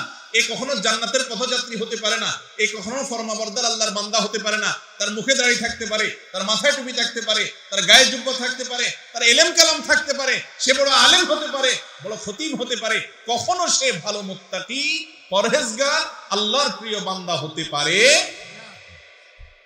মা বাবার কাছে মাপ চাওয়ার ব্যাপারে যত আন্তরিক হবেন দেখবেন মজাটা তত বেশি পাবেন। সবার কাছে মাপ চায় শান্তি পাওয়া যায় না ভাই। একজন সন্ত্রাসী, একজন চাঁদাবাজ, মাস্তান, গুন্ডা, তার কাছে যদি আপনি মাপ চাওয়া লাগে, সারা জীবন নিজের কাছে কষ্ট হবে যে তার কাছে আমি ছোট হয়েছি, তুচ্ছ হয়েছি। একটু মা বাবার কাছে মাপ চেয়ে দেখেন, চোখের পানি ফেলে দেখেন। বইয়ের সামনে বেয়াদবি করছেন, বইয়ের সামনে পাও ধরে মাপ চাইবেন। সন্তানের সামনে জোরে কথা বলছেন, সন্তানের সামনে চোখের পানি ফেলে মাপ চাইবেন, জড়িয়ে ধরবেন এবং এমন ভাবে ধরবেন যে তারা সন্তুষ্ট হয়ে তারা বরং আপনাকে বুকে টেনে নিবে। এরকম যদি মাপ চাইতে পারেন, বিশ্বাস করুন আপনি দেখবেন যে সেই মাপ চাওয়ার পরে আপনার ভেতরে যে তৃপ্তি, মানবিক যে আনন্দ, আপনার ভেতরে যে ভালো লাগা কাজ করবে যে আমি একটা বিরাট বড় মামলা ফিনিশ করে ফেলেছি, একটা মামলা নিষ্পত্তি করে ফেলেছি, কিয়ামতের ময়দানে পাকড়াও হাত থেকে নিজেকে নিষ্কৃত করে ফেলেছি, মা বাপকে সন্তুষ্ট করতে পেরেছি, সাথে সাথে দেখবেন যে অসম্ভব এক ভালো লাগা কাজ করবে। সব জায়গায় ছোট হইলে মানুষ ছোট হয় না, কোনো কোনো জায়গায় ছোট হলে মানুষ বড় হয়। মাপ চাবো তো ইনশাআল্লাহ বাবা আমার কাছে। প্রত্যেকটা ছোট বড় মামলার জন্য মাপ চেয়ে নিব, প্রত্যেকটা। কয়দিন পর পরে রিনিউ করবেন, রিনিউ, ক্ষমা চাওয়াটাকে কি করবেন? রিনিউ করবেন, মাপ চেয়ে নিবেন। কখনো নিজেকে ছোট মনে করবেন না। আপনার সন্তান, আপনার স্ত্রীকে বুঝাবেন যে তারাই আমার জান্নাত, দুনিয়া একদিকে তারা একদিকে। হ্যাঁ, সেটা করতে গিয়ে আবার স্ত্রীর প্রতি জুলুম করবেন না, তার অধিকার তাকে দিয়ে দিন। ইসলামটা হলো মা লাহা ওয়া মা আলাইহা বুঝা। আমার নফস, আমার নিজের উপরে, আমার সত্তার উপরে আল্লাহ তাআলা কি করতে বলেছেন, কি করতে নিষেধ করেছেন, কার কি পাওনা, কার কি অধিকার, সেটা বুঝাই দেওয়ার নাম হলো কি ইসলাম। আল্লাহ তাআলা আমাদেরকে আমলের তৌফিক দান করুন। মুহতারাম হাজরিন, তাহলে এক নম্বর পাপের কথা বললাম, যেটার প্রায়শ্চিত্ত দুনিয়াতেই হয়। দ্বিতীয় নম্বর হলো জুলুম এবং অত্যাচার। এই একই হাদিসে মুস্তাদরাকে হাকিমে আসছে, নবী করিম সাল্লাল্লাহু আলাইহি ওয়াসাল্লাম বলেছেন আল বাগিয়ুর কথা। এই আল বাগিয়ুর এই পয়েন্টটা আরো অন্যান্য হাদিসেও আসছে। দুনিয়াতে যদি কেউ কারোর প্রতি জুলুম করে, এর বিচার আল্লাহ তাআলা আখিরাতে তো করবেনই। আয-যুলমু যুলুমাতুন ইয়াউমাল কিয়ামা, কিয়ামতের দিন দুনিয়ার এক একটা জুলুম বহুমুখী অন্ধকার হয়ে মানুষের কাছে হাজির হবে। কোনো আলো সে দেখতে পাবে না, বিপদ তার সামনে আসবে। আর আল্লাহ লানাতুল্লাহি আলা যালিমিন তো আছেই। এত কিছুর পরেও মানুষের প্রতি যদি আপনি অবিচার করেন, জুলুম করেন, দুনিয়াতে আল্লাহ নগদ শাস্তি দেন। একটা কথা আমি প্রায় সময় বলি, পৃথিবীর ইতিহাসে যত বড় জালিম ছিল, যত বড় বড় জালিম ছিল, আপনি সেটা কাবিল থেকে শুরু করেন। হাবিলের প্রতি কাবিল যে জুলুম করেছে, নিজের ভাইকে হত্যা করেছে, সেই জুলুমের কারণে তার পরিণতি, তার লাঞ্ছনা, তার অপমান, তার শাস্তি, দুনিয়াতে বেইজ্জতি আল্লাহ করেছেন না করেন নাই? প্রকাশ করে দিয়েছেন। ফিরআউন বনি ইসরাইলের প্রতি জুলুম করেছে, দীর্ঘদিন জুলুম করেছে, নিজেকে রব দাবি করেছে। আল্লাহ রাব্বুল আলামিন কিছুদিন ছাড় দিয়েছেন। আল্লাহ বলেছেন ওয়া উমলি লাহুম ইন্না কাইদি মাতিন, আমি ছাড় দেই, ঢিল দেই, বড়শিতে মাছ ধরার মতো। যদি বেঁধে যায় মাছ তো ছেড়ে দেয় সুতা, মাছ লাফাইতে থাকে, মনে করে আমাকে তো ছাড়াই দেওয়া আছে, কেউ তো টানতেছে না। আল্লাহ সবসময় টানেন না। ইন্না কাইদি মাতিন, যখন টান দেন সেটা অনেক শক্ত টান হয়, ছুটার কোনো সুযোগ থাকে না। অসংখ্য জালিমকে আল্লাহ পাকড়াও করে আমাদের চোখে আঙ্গুল দিয়ে দেখায় দেন, কিন্তু আমরা তারপরে বুঝি না। ফিরআউনকে আল্লাহ তাআলা পাকড়াও করেছেন না করেন নাই? এরপরে আপনি দেখেন জুলুম, অবিচার যখন আবু জাহাল, আবু লাহাবরা করেছে, আল্লাহ তাআলা ছাড় দিয়ে রেখেছেন। বহুদিন করেছে, খেলেছে দুনিয়াতে, আল্লাহ তাআলা পাকড়াও করেছেন। কাউকে একটু পরে ধরেন, কাউকে একটু আগে দেন। ইমানদারদের ইমানের পরীক্ষা করেন, কিন্তু চূড়ান্ত পরিণতিতে জালেম জুলুম করে হাসতে হাসতে দুনিয়া থেকে চলে যাবে, কোনো বিচার হবে না। একজন জালিমের ক্ষেত্রে এটা কোনোদিন সম্ভব হয় নাই, হবে না, হয় নাই এবং হবে না। নবী সাল্লাল্লাহু আলাইহি ওয়াসাল্লামের ওয়াদা, জুলুম, অবিচার, অত্যাচার, লুণ্ঠন এবং দুঃশাসন, অপশাসন, মানুষের প্রতি মানুষকে কষ্ট দেওয়া, এই কাজগুলো যারা করে আল্লাহ তাআলা তাদেরকে দুনিয়াতে শাস্তি দেন, আখিরাতে তো আছেই। প্রিয় ভাইরা আমার, আমরা প্রত্যেকে যদি নিজের হিসেবটা করি যে আমি আমার অধীনে কার প্রতি জুলুম করার মতো আছে। ইয়াং মানুষ 2-4-5 বন্ধু মিলে হোটেলে খাইতে গেছেন, মেসিয়ারকে ডাক দিচ্ছেন, টোনটা কি থাকে তখন? বলেন, টোন থাকে তখন ধমকের টোন। এই চা নিয়ে আসো, আরে কতক্ষণ বললাম, এখনো সময় হয় না, কানে শোনো নাই? 2-4-5 জন একসাথে থাকলে গায়ে একটু গরম গরম লাগে, তাই না? বাসে উঠছেন 4-5 বন্ধু মিলে, বিশেষ করে যুবকরা, তখন শরীরে একটা ভাব আসে, তাই না? মানে তখন ধরাকে সরা মনে করেন, এরে ধাক্কা দিচ্ছেন, ওরে ধাক্কা দিচ্ছেন, কাউকে দেখার সময় নেই। হ্যাঁ, কন্ট্রাক্টর বেটারের ডাক দিচ্ছেন, টাকা যা দিচ্ছেন, বেচারা কিছু বলার সাহস নাই। কি আবার কি কোনো কথা বলবি নাকি? না ভাই, কোনো কথা নেই, যা তাহলে চলে যা। এরকম একটা ভাবসাব থাকে কি থাকে না? এগুলো কিন্তু সব জুলুম হচ্ছে। আপনি অবিচার করছেন, আপনি কষ্ট দিচ্ছেন, অন্যায় আচরণ করছেন, গায়ের জোর দেখাচ্ছেন, বন্ধু কয়েকজন মিলে গেছে, শরীরে ভাব চলে আসছে। এরকমগুলো আমাদের মধ্যে আছে না নাই? এই একই যুবক যখন একা একা চা দোকানে যায়, তখন কিন্তু বিড়ালের মতো বলে, মামা 1 কাপ চা দেন। ঠিক না বে ঠিক? ওই যুবকই যখন একা একা বাসে ওঠে, তখন আস্তে করে ভাড়াটা ঠিকঠাক মতো দিয়া ভদ্রলোকের ছেলের মতো দাঁড়ায় থাকে, ঠিক না? যখন 5-6 দোস্ত সাথে থাকে, তখন শরীরে ভাব চলে আসে। এই ভাবের চোটে যৌবন কাল থেকে কত রিক্সাওয়ালা, কত চা দোকানদার, কত বাস কন্ট্রাক্টর, কত কাজের মানুষ, কত গরিব মানুষ, কত দুর্বল, কত অসহায়, কত মানুষকে ধমক দিয়েছেন, ধাক্কা দিয়েছেন, চোখ রাঙিয়েছেন, অপরাধ করেছেন, জুলুম করেছেন, গায়ের জোর দেখিয়েছেন। সবগুলো হিস্ট্রি যদি একত্র করা হয়, তো দেখবেন আমল নামার ভিতরে হাজার হাজার জুলুম ভরে আছে, ঠিক না বে ঠিক? জটিল একটা বিষয়, জটিল একটা বিষয়। ভাইরে, ইমানদারকে আল্লাহ রাব্বুল আলামিন বান্দার হকের ব্যাপারে অনেক সাবধান হতে বলছেন, অনেক সাবধান, অনেক সাবধান। আপনি আল্লাহর 10টা হুকুমের নাফরমানি করেছেন, মাপ চেয়ে ক্ষমা পাবেন আশা করা যায়। একজন অসহায় মানুষের প্রতি জুলুম করেছেন, ধাক্কা দিয়েছেন, এটা মাপ পাবেন কিনা কিয়ামতের ময়দানে এই আশা খুবই ক্ষীণ। কারণ এটা আল্লাহর আদালতে আল্লাহ নিজে বিচার করবেন না, এটা চলে যাবে বান্দার কাছে। বান্দার কাছে আল্লাহ পাঠিয়ে দিবেন, সে কি বলে দেখো। আর সেদিন এমন একটা ব্যাপার হবে, একজন সাধারণ রিক্সাওয়ালাকে অযথা একটা ধাক্কা দিচ্ছেন, 5টা টাকা গায়ের জোরে কম দিচ্ছেন তর্কাতর্কি করার কারণে, ধমক দিয়ে একটা মানুষকে অবিচার করেছেন। সেদিন কিন্তু ওই রিক্সাওয়ালাকে যদি বলেন, মামু বুঝি নাই, তখন অহংকারের চোটে করে ফেলছি, আজকে মাফ করে দাও, পাও ধরলেও কিন্তু মামু সেদিন মাফ করবে। কারণ সেদিন সবাই ইয়া নফসি ইয়া নফসি, শুধু আমল দরকার। একটা সওয়াব পেলে একটা কদম আগায় গেল, জাহান্নাম থেকে সরে গেল। ইয়াউমা ইয়াফিরুল মারউ মিন আখিহি ওয়া উম্মিহি ওয়া আবি, সেদিন বাপ থেকে, ভাই থেকে, স্ত্রী থেকে, একে অন্য থেকে পলায়ন করবে, সবাই ইয়া নফসি করবে, কেউ কাউকে ছাড়বে না। এই জন্য জুলুমের সমস্ত মামলা দুনিয়াতে সেটাকে ভ্যানিশ করে, ফিনিশ করে, নিষ্পত্তি করে তারপরে যেতে হবে ইনশাআল্লাহ। কারোর প্রতি জুলুম করবো না তো ইনশাআল্লাহ। যদি কখনো হয়ে যায়, মাপ চাওয়া শিখতে হবে। ইমানদারের একটা বড় গুণ হলো মাপ চাওয়া। বারবার মাপ চাইতে হবে, রিপিটেডলি মাপ চাইতে হবে। রাস্তায় একজন লোকের সাথে বেয়াদবি করে ফেলেছেন, দোকানদার সাথে বেয়াদবি করেছেন, পরে আপনার ইমানি চেতনা জাগ্রত হয়েছে, কাজটা তো ভালো করি নাই, আমি তো মানুষটার প্রতি অবিচার করেছি। একা একা যান, যা মাপ চাই আসেন। বন্ধুদের সামনে যদি তার সাথে বেয়াদবি করেন, বন্ধুদের সামনে মাপ চাইবেন এবং নিজেকে ছোট করবেন, নিচের দিকে তাকিয়ে থাকবেন। একজন সাহাবী আরেক সাহাবীকে একটা কথা বলে ফেলেছেন, রাসূল আকরাম সাল্লাল্লাহু আলাইহি ওয়াসাল্লাম শুনে কষ্ট পেয়েছেন। এবং আল্লাহর হকের চাইতে অনেক ক্রিটিক্যাল, অনেক রিস্কি, এটার জন্য পার পাওয়া খুব কঠিন। এই আইল ঠেলার কারণে তার নামাজে তাকে জান্নাতে নিতে পারবে না, কুলাবে না। এই জন্য আল্লাহর হকের পাশাপাশি বান্দার হকের উপরে সচেতন হওয়া, কোনো মানুষকে জুলুম না করা। আবারও বলছি, পৃথিবীর ইতিহাসের কোন জালেম তার বিচার পাওয়া ছাড়া দুনিয়া থেকে যায় না। আমরা অনেক সময় বুঝি না, এক একজনকে আল্লাহ এক এক ভাবে বিচার করেন। কারোর ভেতরে ত্রাসের সৃষ্টি করে দেন, ভেতরে ভেতরে জ্বলে পুড়ে কয়লা হয়ে যায়, উপর দিয়ে বুঝার কোনো সুযোগ থাকে না। কিন্তু আল্লাহর আযাবের কথা নবীজি ওয়াদা করেছেন, এই ওয়াদা সত্য, মহাসত্য, ব্যতিক্রম হওয়ার কোনো সুযোগ নেই। জালেমের বিচার আল্লাহ করেন, করে থাকেন, কিয়ামত পর্যন্ত করবেন। এই জন্য জুলুম থেকে নিজেদেরকে বাঁচিয়ে রাখবো ইনশাআল্লাহ। কারোর হক নষ্ট করব, অনেক মানুষ আছে নামাজি কালামি সব ঠিক আছে, একবার টাকা ধার নিতে পারলে আর দেওয়ার কোনো খবর নেই, আছে না নাই?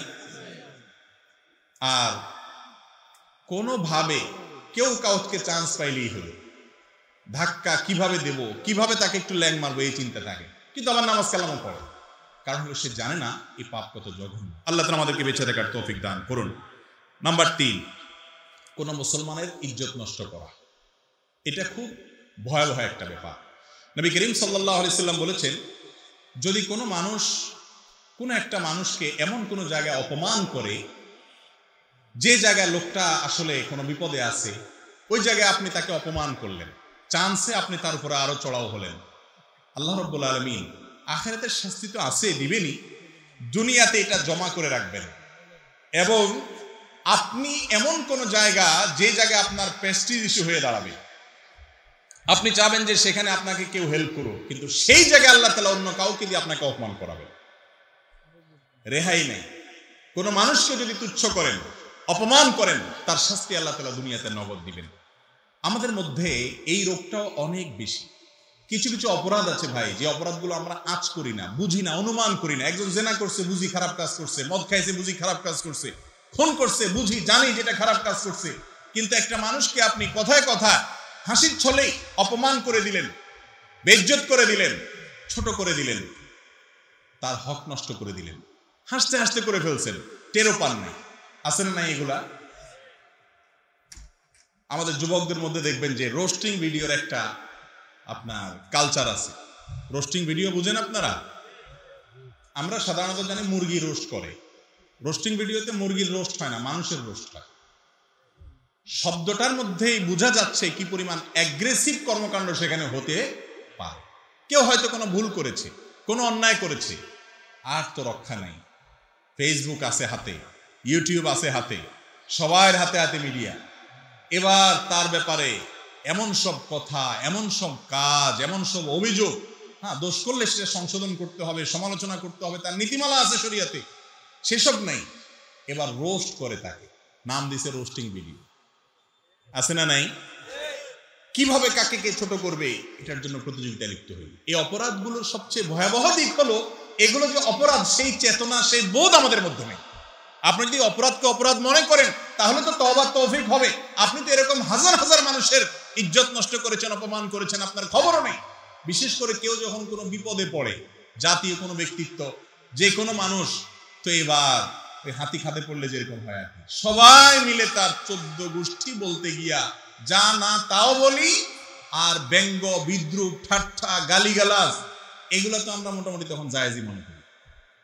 এর রোগটা আমাদের মধ্যে আসবো, কারণ দুনিয়াতে যদি কাউকে আপনি বেইজ্জত করেন, আল্লাহ তাআলা আখিরাতের জন্য অপেক্ষা করবেন না, এটা তো আছেই। দুনিয়াতে আল্লাহ তাআলা পরবর্তী স্কোপে আপনি যেই জায়গায় এমন এক বিপদে পড়বেন যে আপনার পাশে কেউ দাঁড়াক চাবেন, ওই জায়গায় আল্লাহ আপনাকে আঘাত দেবে না, কাউকে দিয়ে রক্ষা হবে না। ওই বিপদ, একজনের বেইজ্জতের প্রতিশোধ আল্লাহ তাআলা দুনিয়াতে নেন, নগদ শাস্তি। এই জন্য অপরাধ থেকে বেঁচে থাকবো, আল্লাহ আমাদেরকে বাঁচার তৌফিক দান করুন। 4 নম্বর হলো আত্মীয়তার সম্পর্ক ছিন্ন করা। আত্মীয়তার সম্পর্ক যদি কেউ ছিন্ন করে, সেই সম্পর্কে আবু বকর রাদিয়াল্লাহু তাআলা আনহু বর্ণিত একটা হাদিস আমরা পাই, আবু দাউদে বর্ণিত হয়েছে, তিরমিজিতে বর্ণিত হয়েছে। নবী সাল্লাল্লাহু আলাইহি ওয়াসাল্লাম বলেছেন, মা মিন যামবিন আজদারু আন ইউআজ্জিলাল্লাহু তাআলা লিসাহিবিহি আল উকুবা ফিদ দুনিয়া মা মা ইয়াদখিরু লাহু ফিল আখিরাহ মিসলাল বাগি ওয়া কাতিয়াতির রাহম। জুলুম একটা কথা বলেছি, এর পাশাপাশি আত্মীয়তার সম্পর্ক ছিন্ন করা এটা এমন একটা অপরাধ, এই অপরাধের শাস্তি দুনিয়াতে পাওয়ার হকদার অনেক বেশি। আল্লাহ দেরি করেন না, তাড়াতাড়ি দিয়ে দেন দুনিয়াতে, আখিরাতে একটা রিজার্ভ রেখে। এই হাদিসে স্পষ্ট বলেছেন নবী সাল্লাল্লাহু আলাইহি ওয়াসাল্লাম, আখিরাতের শাস্তি রিজার্ভ রেখে, ওটা তো আছেই, দুনিয়াতে আল্লাহ তাআলা খুব তাড়াতাড়ি করে শাস্তি দিয়ে দেন। এবং সবচেয়ে দ্রুত যেই অপরাধের শাস্তি পাওয়ার হকদার হয় বান্দা, সেটা হলো আত্মীয়তার সম্পর্ক ছিন্ন করা। আত্মীয়তার সম্পর্ক ছিন্ন, এটা নিয়ে বিস্তারিত কথা বলা দরকার, কিন্তু আমার হাতে সময় নেই। সংক্ষেপে শুধু এইটুকু বলছি, আমাদের সমাজে বহু মানুষ আত্মীয়তার সম্পর্ক ছিন্ন করে বসে আছে, টেরও পায় নাই, খবরও জানাই তার যে সে একটা কবিরা গুনাহ করে বসে আছে। আত্মীয়তার সম্পর্ক রক্ষা করা কি সুন্নত না ফরজ? ফরজ, এমন একটা ফরজ যে আল্লাহ রাব্বুল আলামিন হাদিসে কুদসিতে আত্মীয়তার বন্ধনের সাথে আল্লাহ কথা বলেছেন, তাকে কথা বলার সুযোগ দিয়েছেন। সে তো সাধারণত কথা বলার ক্ষমতা নাই, কিন্তু আল্লাহ তাআলা তো যে কোনো কিছুকে কথা বলাতে পারেন। তো আত্মীয়তার বন্ধন বলছে, আল্লাহ আমার কি মর্যাদা, কি কদর হলো, শরীয়তে ইসলামে আমার অবস্থানটা কি থাকলো, এই টাইপের প্রশ্ন করার পর আল্লাহ রাব্বুল আলামিন আত্মীয়তার বন্ধনকে বলছে, তুমি আর কি চাও? আমি ঘোষণা দিয়ে দিলাম, তোমাকে যে রক্ষা করবে আমি তাকে রক্ষা করব, তোমাকে যে ছিন্ন করবে আমি তাকে ছিন্ন ভিন্ন করে ফেলব। আত্মীয়তার সম্পর্ক এমন এমন একটা কঠিন বিষয়, কিন্তু আমরা এটাকে এত কঠিন মনে করি না। বিশেষ করে সামাজিক যোগাযোগের মাধ্যমের উন্নতির এই যুগে আমরা এত বেশি সামাজিক হয়ে গেছি অনলাইনে, যে অফলাইনে বা বাস্তবিক জীবনে আমরা তত বেশি অসামাজিক হয়ে গেছি। এক একজন মানুষের আমাদের ফেসবুকে 5,000 করে বন্ধু। কত করে? 5,000 সর্বোচ্চ আমাদের বন্ধু 5,000। এই বন্ধুর হক আদায় করতে করতে আমাদের অবস্থা খারাপ। এক বন্ধুর পোস্টে লাইক পাই নাই, তো সে মাইন্ড করছে, কমেন্টে এসে লিখছে, দোস্ত আমার কোনো পোস্টে তোমার লাইক পাই না, আহা দোস্ত সরি এখনই যাচ্ছি তোমার প্রোফাইলে, যে কয়টা লাইক মেরে চলে আসে। এই কাগজের দোস্ত, 2 নম্বর দোস্ত, ফাউল দোস্ত, বেহুদা দোস্ত, এর হক আদায় করতে করতে আপনার টাইম শেষ। রক্ত সম্পর্কীয় আত্মীয় 3টা তার স্তর আছে, বাপের দিককার, মায়ের দিককার, এই দুটো হলো মূল। আর বৈবাহিক বন্ধনের কারণে স্ত্রীর সাথে যে আত্মীয়তার বন্ধন হয়, সেটা এক ধরনের আত্মীয়তা, কিন্তু এটা রক্তের বন্ধন নয়। রক্তের বন্ধন মূলত 2টা, বাপের দিককার এবং মায়ের দিক। এর মধ্যে গুরুত্ব কোনটার বেশি, মায়ের দিককারটা না বাপের দিককারটা? এই ক্ষেত্রে বাপের দিককারটার গুরুত্ব একটু বেশি। বাপের দিককারটার গুরুত্ব বেশি মানে হলো, আপনার কাছে আপনার চাচা, আপনার ফুফু, আপনার দাদা দাদি, আপনার ভাই বোন, এরা হলো আপনার আত্মীয়ের তালিকায় সবচেয়ে শীর্ষস্থানীয় আত্মীয়, যাদের সাথে সুসম্পর্ক বজায় রাখা আপনার জন্য সুন্নত না ফরজ? ফরজ। লা ইয়াদখুলুল জান্নাতা কাতি'। নবীজি সাল্লাল্লাহু আলাইহি ওয়াসাল্লাম বলেছেন, আত্মীয়তার সম্পর্ক যে ছিন্ন করে, আত্মীয়ের সাথে সম্পর্ক নষ্ট করে ফেলে, এই ব্যক্তি জান্নাতে যাবে না। কিছু লোকের জন্য জান্নাতে 9 এন্ট্রি ঘোষণা আছে, তার ভিতরে এক কপাল পড়া হলো এই লোক, যে লোক আত্মীয়তার সম্পর্ক ছিন্ন করে। আর এটা একটু বেশি কঠিন। দেখেন, বেশিরভাগ ক্ষেত্রে চাচার সাথে ভেজাল হয়, ঠিক না ঠিক? চাচা তো ভাই বোনের সাথে ঝগড়া ঝাঁটি, গন্ডগোল, ফাসাদ একটু বেশি হয়। খেয়াল করেন, আমাদের জন্য যেটা যত বেশি ইম্পর্টেন্ট, যত বেশি গুরুত্বপূর্ণ করা, শয়তান ওইটাকে আমাদের জন্য তত কম গুরুত্বপূর্ণ করে দিবে, ঠিক না ঠিক? খেয়াল করেন, বাপের দিককার গুলো যদি বেশি গুরুত্বের হয়, এরপরে মায়ের দিককার তাদের গুরুত্ব আছে। কিন্তু বেশিরভাগ পরিবারে দেখবেন খালাতো ভাই বোনের সাথে দোস্তি মহব্বত, মামাতো ভাই বোনের সাথে যা একটু দোস্তি মহব্বত টুকটাক থাকে, চাচাতো ভাই বোন আর ফুফাতো ভাই বোনের সাথে সেরকম থাকে, অথচ গুরুত্ব এগুলোর একটু বেশি ছিল, তাই না? কেন? কারণ ইবলিস বুঝছে যে এই যদি এগুলোর সাথে সম্পর্ক ভালো করে ফেলে তো জান্নাতে চলে যাবে, এটা তো ঠেকাইতে হবে। এই জন্য এখানে আইসা ভেজাল সব লাগায়, এই জমি নিয়ে গন্ডগোল, এটা নিয়ে গন্ডগোল। আর মা, বেশিরভাগ মারা তো যেহেতু তারা স্বরাষ্ট্রমন্ত্রী, বাসা পুরাটা তাদের হাতে নিয়ন্ত্রণে, ছেলে মেয়েকে শুধু মামার ফজিলত শোনায়, খালার ফজিলত শোনায়, চাচাদের বদনামি শোনায়, ফুফুদের বদনামি শোনায়। বাস্তব না বাস্তব? এবার পোলাপাইন সব খেপে, হ্যাঁ, ওই যে আপনার সাপের মতো ফুলতে থাকে, হ্যাঁ আমার চাচা এটা করছে, ফুফু এটা করছে। আস্তে আস্তে সম্পর্ক নষ্ট হয়, শয়তান করায়। সব মা যে এরকম করে তা না, আল্লাহ মাফ করুক, অনেক মারা এটা করেন। কিন্তু সন্তান যদি খুব বিচক্ষণ হয়, মার সাথে তো আবার বেয়াদবি করা যাবে না। মা বলছে তোমার খালা ভালো, মামা ভালো, মার সাথে বেয়াদবি যদি বলেন দোস্ত তোমার কথা ঠিক নাই, তাতে গেলেন আপনি শেষ হয়ে, সেটা তো করা যাবে না। হাসতে হাসতে নিজের মন থেকে বুঝতে হবে যে কোনটা সঠিক কোনটা বেঠিক। হ্যাঁ, অবশ্যই মামাতো ভাই বোন, ফুফাতো ভাই, খালাতো ভাই বোনের সাথে সম্পর্ক বজায় রাখতে হবে, তারাও রক্ত সম্পর্ক আত্মীয়, তাদের দিকটা খেয়াল রাখতে হবে। কিন্তু তাদের চাইতে ফুফাতো ভাই বোন, চাচাতো ভাই বোন হক কম না। বেশিরভাগ মানুষের খোঁজ খবর নিয়ে দেখেন চাচাতো ভাই বোনের সাথে 2-4-6 মাস, 1 বছর 2 বছরের যোগাযোগ হয় না, কিন্তু মামাতো ভাই খালাতো ভাইয়ের সাথে মাশাআল্লাহ ইটিস-পিটির যোগাযোগ টুকটাক হয়। ঠিক না বেঠিক? মামার জন্য যে মহব্বত, চাচার জন্য সে মহব্বত, খালার জন্য যত মহব্বত হয় ফুফুর জন্য তত মহব্বত। অথচ শরীয়তের গুরুত্ব, প্রায়োরিটি যদি বুঝি, তাহলে এগুলোকে কোনোভাবে ছোট করার সুযোগ। অবশ্যই মামা খালার সাথে সম্পর্ক বজায় রাখেন, কিন্তু এদেরকে ছোট করতে পারেন। ফুফুদের তো অবস্থা সবচেয়ে কাহিল, দাদার সম্পত্তি সব ভোগ করে কোনো কিছু না দিয়া কি হুজুর কি মুজুর, এ কি হাম্মামে সারে নাঙ্গে, এই জায়গায় সে সব এক ফুফুর হকটক মায়েরা দিয়া খোঁজ খবরও নেয় না। বেশিরভাগ ফুফুরা দেখবেন বাতিজা বাতিজিদের জন্য অস্থির, কিন্তু তাদের সময় নেই, একেবারে সময় নেই। ঠিক না ভাই? ঠিক। আত্মীয়তার সম্পর্ক রক্ষা করতে হবে। চাচাতো ভাই বোনের সাথে গন্ডগোল হয়েছে জমি জমা নিয়ে, হতে পারে। চাচার সাথে হয়েছে, উনি জুলুম করছেন, হতে পারে। কিন্তু আপনি সম্পর্ক ছিন্ন করতে পারেন। সম্পর্ক ছিন্ন করার সুযোগ আপনি আপনার হকের জন্য অবশ্যই চেষ্টা করবেন, বিচার প্রার্থনা করবেন, করতে পারেন। কিন্তু এজ এ আত্মীয় তার সাথে সুসম্পর্ক বজায় রাখা, তার সাথে ভালো আচরণ করা, তার ভালো চাওয়ার চেষ্টা করবেন। বলে সে আমার ক্ষতি চাইলে আমি তার কিভাবে ভালো চাইবো? এই সম্পর্কে একটা হাদিস শুনেন।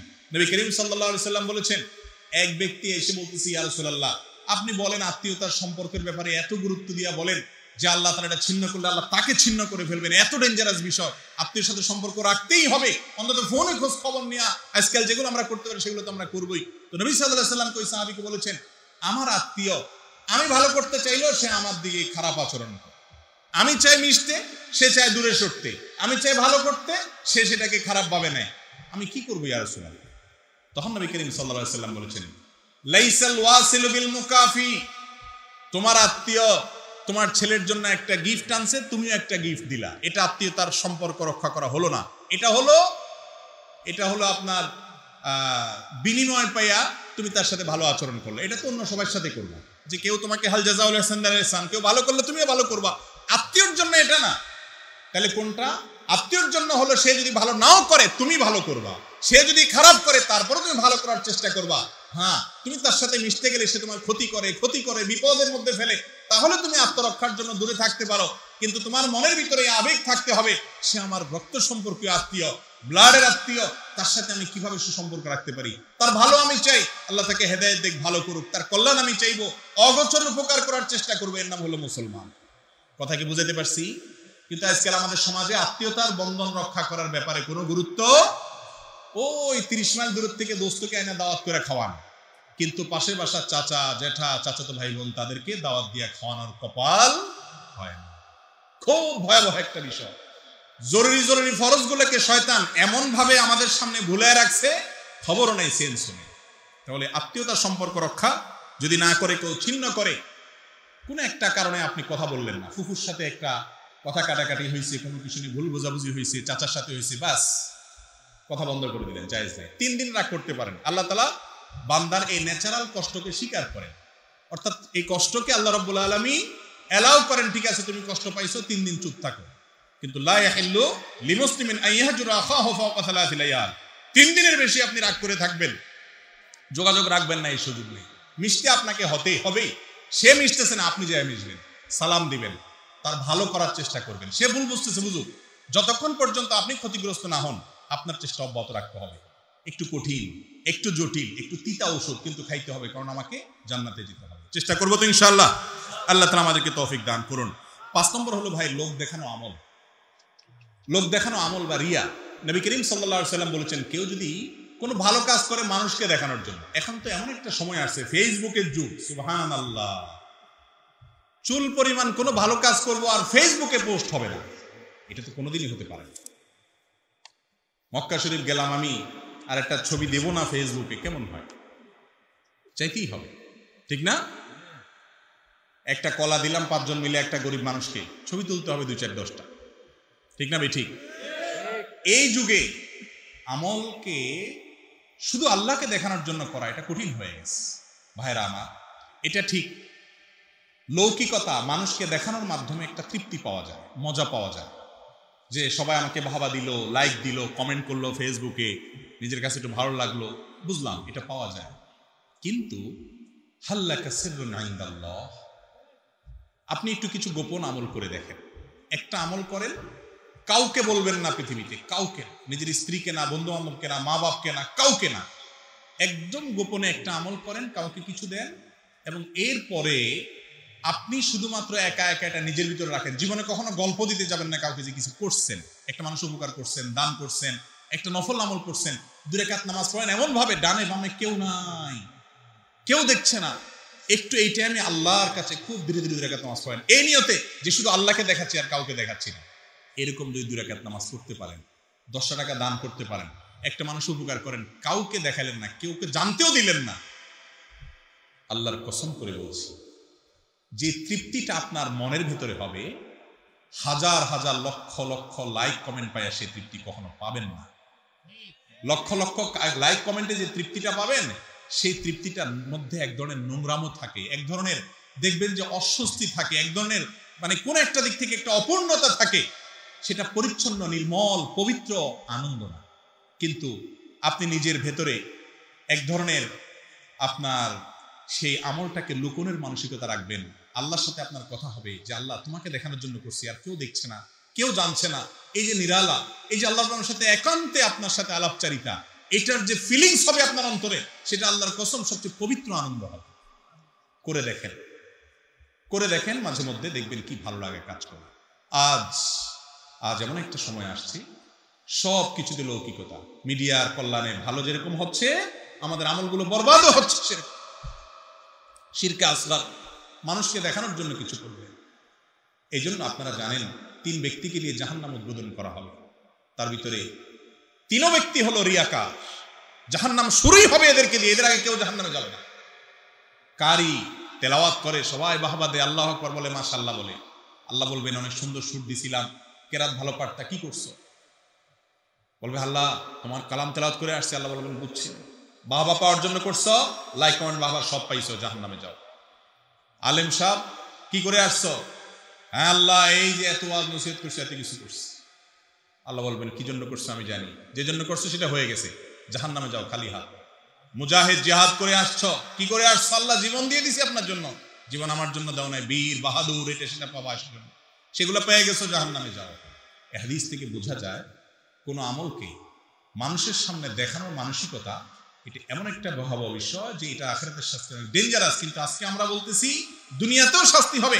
যে হাদিসটা আমি বললাম সেই হাদিসে, তিরমিজি এবং আবু দাউদে বর্ণিত সেই হাদিসে, মুসনাদ আহমদে বর্ণিত সেই হাদিসে আব্দুল্লাহ ইবনে আমর রাদিয়াল্লাহু তাআলা বর্ণনা করেছেন, ওমর রাদিয়াল্লাহু তাআলা বর্ণনা করেছেন যে এই ব্যক্তি, যে ব্যক্তি মানুষকে দেখানোর জন্য দান করে, মানুষের কাছে বাহবা পাওয়ার জন্য কিছু করে, শুধু আল্লাহকে দেখানোর উদ্দেশ্য না থাকে, রিয়া যার মধ্যে থাকে, এই ব্যক্তিকে আল্লাহ তুচ্ছ করে ফেলেন, ছোট করে ফেলেন দুনিয়াতে, এটা নগদ শাস্তি। এমন ভাবে অপমান করেন, এমন ভাবে আল্লাহ তাআলা তাকে তং করে দেন, ছোট করে দেন, তার জীবনটা সংকীর্ণ হয়ে যায়, ছোট হয়ে যায়, অপমানিত থাকে, তুচ্ছ থাকে। এই হাদিস যখন বলছিলেন, আব্দুল্লাহ ইবনে ওমর রাদিয়াল্লাহু তাআলা আনহু 2 চোখ বেয়ে তখন পানি আসছে, ভয়, কত ভয়াবহ বিষয়। যে আল্লাহ রাব্বুল আলামিনকে নিবেদন করবো ইবাদত, কিন্তু মানুষকে দেখানোর মানসিকতা যদি থাকে 10,000 20,000 50,000 টাকা দিলাম আর হুজুরের কাছে চিরকুট দিয়ে দিলাম, হুজুর বললো অমুক সাহেব এটা দিছে, বলেন মারহাবা, সবাই চিৎকার করে বলা মারহাবা। এই কালচার তো এখন ওয়াজ মাহফিলের সবচেয়ে অবিচ্ছেদ্য অংশ হয়ে গেছে, ঠিক না? ঠিক। সেই মানুষ খুব কম যে মানুষটা দান করে বলে হুজুর কারোর কাছে বলার দরকার নাই, আমি যার কাছে বলতে চাচ্ছি সে আল্লাহ জানেন, আলিমুম বিযাতিস সুদূর। এ মানুষ পাওয়া যায় না। আমরা চেষ্টা করবো তো ইনশাআল্লাহ। প্রকাশ্যে দান করা ভালো যদি সেটা অন্যকে উৎসাহে দেওয়ার উদ্দেশ্যে হয়। আর যদি আমার একটা ভাবসাব আসবে, ডানে বামে তাকাবো, সবাই আমার মুখের দিকে তাকাবে, বাবারে অমুকে এটা দিছে, তো শেষ, সওয়াব তো পাইলেন না, বরং উল্টা শিরকে আসগরের গুনাহ করে আপনি জাহান্নামে যাবেন। নবী সাল্লাল্লাহু আলাইহি সাল্লাম বলেছেন দাজ্জালের ফিতনা এমন ফিতনা কিয়ামত পর্যন্ত, পৃথিবীর শুরু থেকে নিয়ে কিয়ামত পর্যন্ত যত নবী রাসূল আসেন সবাই তার উম্মতকে দাজ্জালের ব্যাপারে সতর্ক করে গেছেন, কিন্তু দাজ্জালের ফিতনার চাইতে ভয়ের ফিতনা হলো উম্মতের মধ্যে শিরকে আসগরের ফিতনা। মানুষকে দেখানোর যে এই পাপ, এটা এরকম ভয়াবহ আকারে ছড়িয়ে যাবে, আজকে এটা ছড়িয়ে গেছে। এটার শাস্তি দুনিয়াতে হয়ে থাকে। আল্লাহ তাআলা আমাদেরকে ইখলাসের সাথে সব কাজ করার তৌফিক দান করুন। এবং 6 নম্বরের যে পাপ, যেটার কারণে দুনিয়াতে নগদ শাস্তি হবে, তা হলো আল্লাহর নিয়ামতের নাশুকরি করা। কেউ দুনিয়াতে কোনো নিয়ামতের নাশুকরি করলে আল্লাহ তাআলা দুনিয়াতে নগদ সেই নাশুকরির শাস্তি দেন, আখিরাতেরটা তো আছেই। আল্লাহ রাব্বুল আলামিনের সেই শাস্তি সম্পর্কে সূরা নাহলের 128 নম্বর আয়াতে তিনি নিজে বলেছেন, ওয়াদারাবাল্লাহু মাসালান কারিয়াতান কানাত আমানাতান মুতমাইন্নাতান ইয়াতিহা রিজকুহা রাগাদান মিন কুল্লি মাকান ফাকাফারাত বিআনআমিল্লাহ ফাযাকাহা আল্লাহু লিবাসাল জু'i ওয়াল খাউফ বিমা কানু ইয়াসনাউন। আল্লাহ রাব্বুল আলামিন এক সময় কিছু মানুষ আল্লাহর নিয়ামত পাওয়ার পর যখন অস্বীকার করেছে, নাশুকরি করেছে, আল্লাহর নিয়ামতের নিমকহারামি করেছে, আল্লাহ তাআলা তাদেরকে দারিদ্র এবং অভাব দিয়ে দুনিয়াতে নগদ শাস্তি দিয়েছেন, আখিরাতেরটা তো আছেই। এই জন্য কখনো আল্লাহর নিয়ামত পাওয়ার পরে আমরা কি করব না, নাশুকরি করব না। যাই আল্লাহ দিয়েছেন সেটাকে শুকর আদায় করব। লাইন শাকারতুম লাযীদান্নাকুম, আল্লাহ বাড়াই দিবেন নিয়ামত শুকর আদায় করলে। আর যদি বলেন কাফারতুম, কুফরি করলে নিয়ামত তো ছিনিয়ে নেবেন আর কঠিন শাস্তিও আছে। 7 এবং সর্বশেষ যেটা বলবো তা হলো মিথ্যা এবং বিশ্বাসঘাতকতা। এখানে দুইটা পয়েন্ট একটা ভিতরে বলে ফেললাম, মিথ্যা এবং বিশ্বাসঘাতকতা। দুনিয়াতে যদি কেউ কারোর সাথে প্রতারণা করে, 2 নাম্বারি করে, বেঈমানি করে, এই মির্জাফর এবং বেঈমানদেরকে আল্লাহ তাআলা দুনিয়াতে নগদ বেইজ্জত করেন এবং শাস্তি দেন। আখিরাতেরটা তো আছেই। মিথ্যা যদি কয় একই কথা তার জন্য আছে। তাবরানীতে এই সম্পর্কে হাদিস বর্ণিত হয়েছে, নবী করিম সাল্লাল্লাহু আলাইহি ওয়াসাল্লাম বলেছেন, মা মিন যামবিন আজদারু আন ইউআজ্জিলাল্লাহু লিসাহাবি আল উকুবা ফিদ দুনিয়া মা মা ইয়াদখিরুহু লাহু ফিল আখিরাহ। আখিরাতের শাস্তি তো আছেই, এর পাশাপাশি যেই অপরাধের কারণে দুনিয়াতে নগদ শাস্তির হকদার হয় সেই পাপিষ্ঠ লোক হলো কাতিআতুর রাহিম, একটু আগে যেটা বললাম আত্মীয়তার বন্ধন ছিন্ন করা, এবং ওয়াল খিয়ানাত ওয়াল কিযব, বেঈমানি করা, নিমকহারামি করা এবং মিথ্যা কথা বলা। বেঈমানির অনেক ধরন আছে, একটা ছোট্ট ধরন বলি শুধুমাত্র, একেবারে সিম্পল। এর চেয়ে বড় বড় বেঈমানি আমরা করি।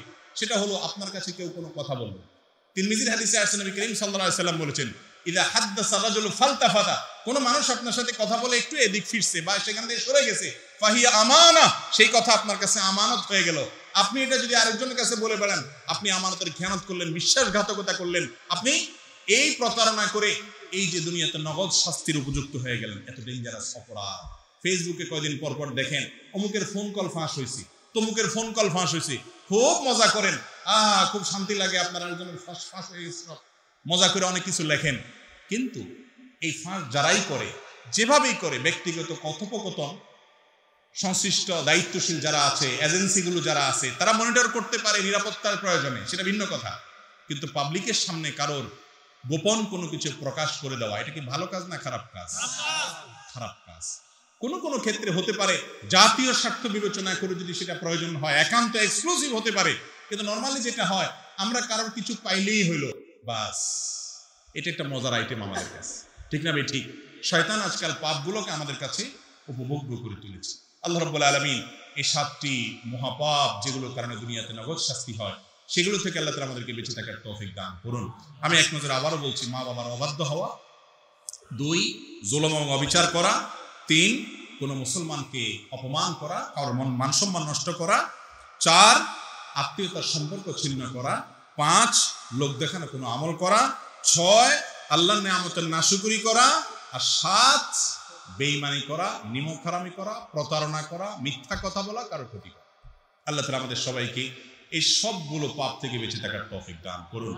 জাযাকুমুল্লাহু খায়রা ওয়া আখিরু দাওয়ানা আলহামদুলিল্লাহি রাব্বিল আলামিন।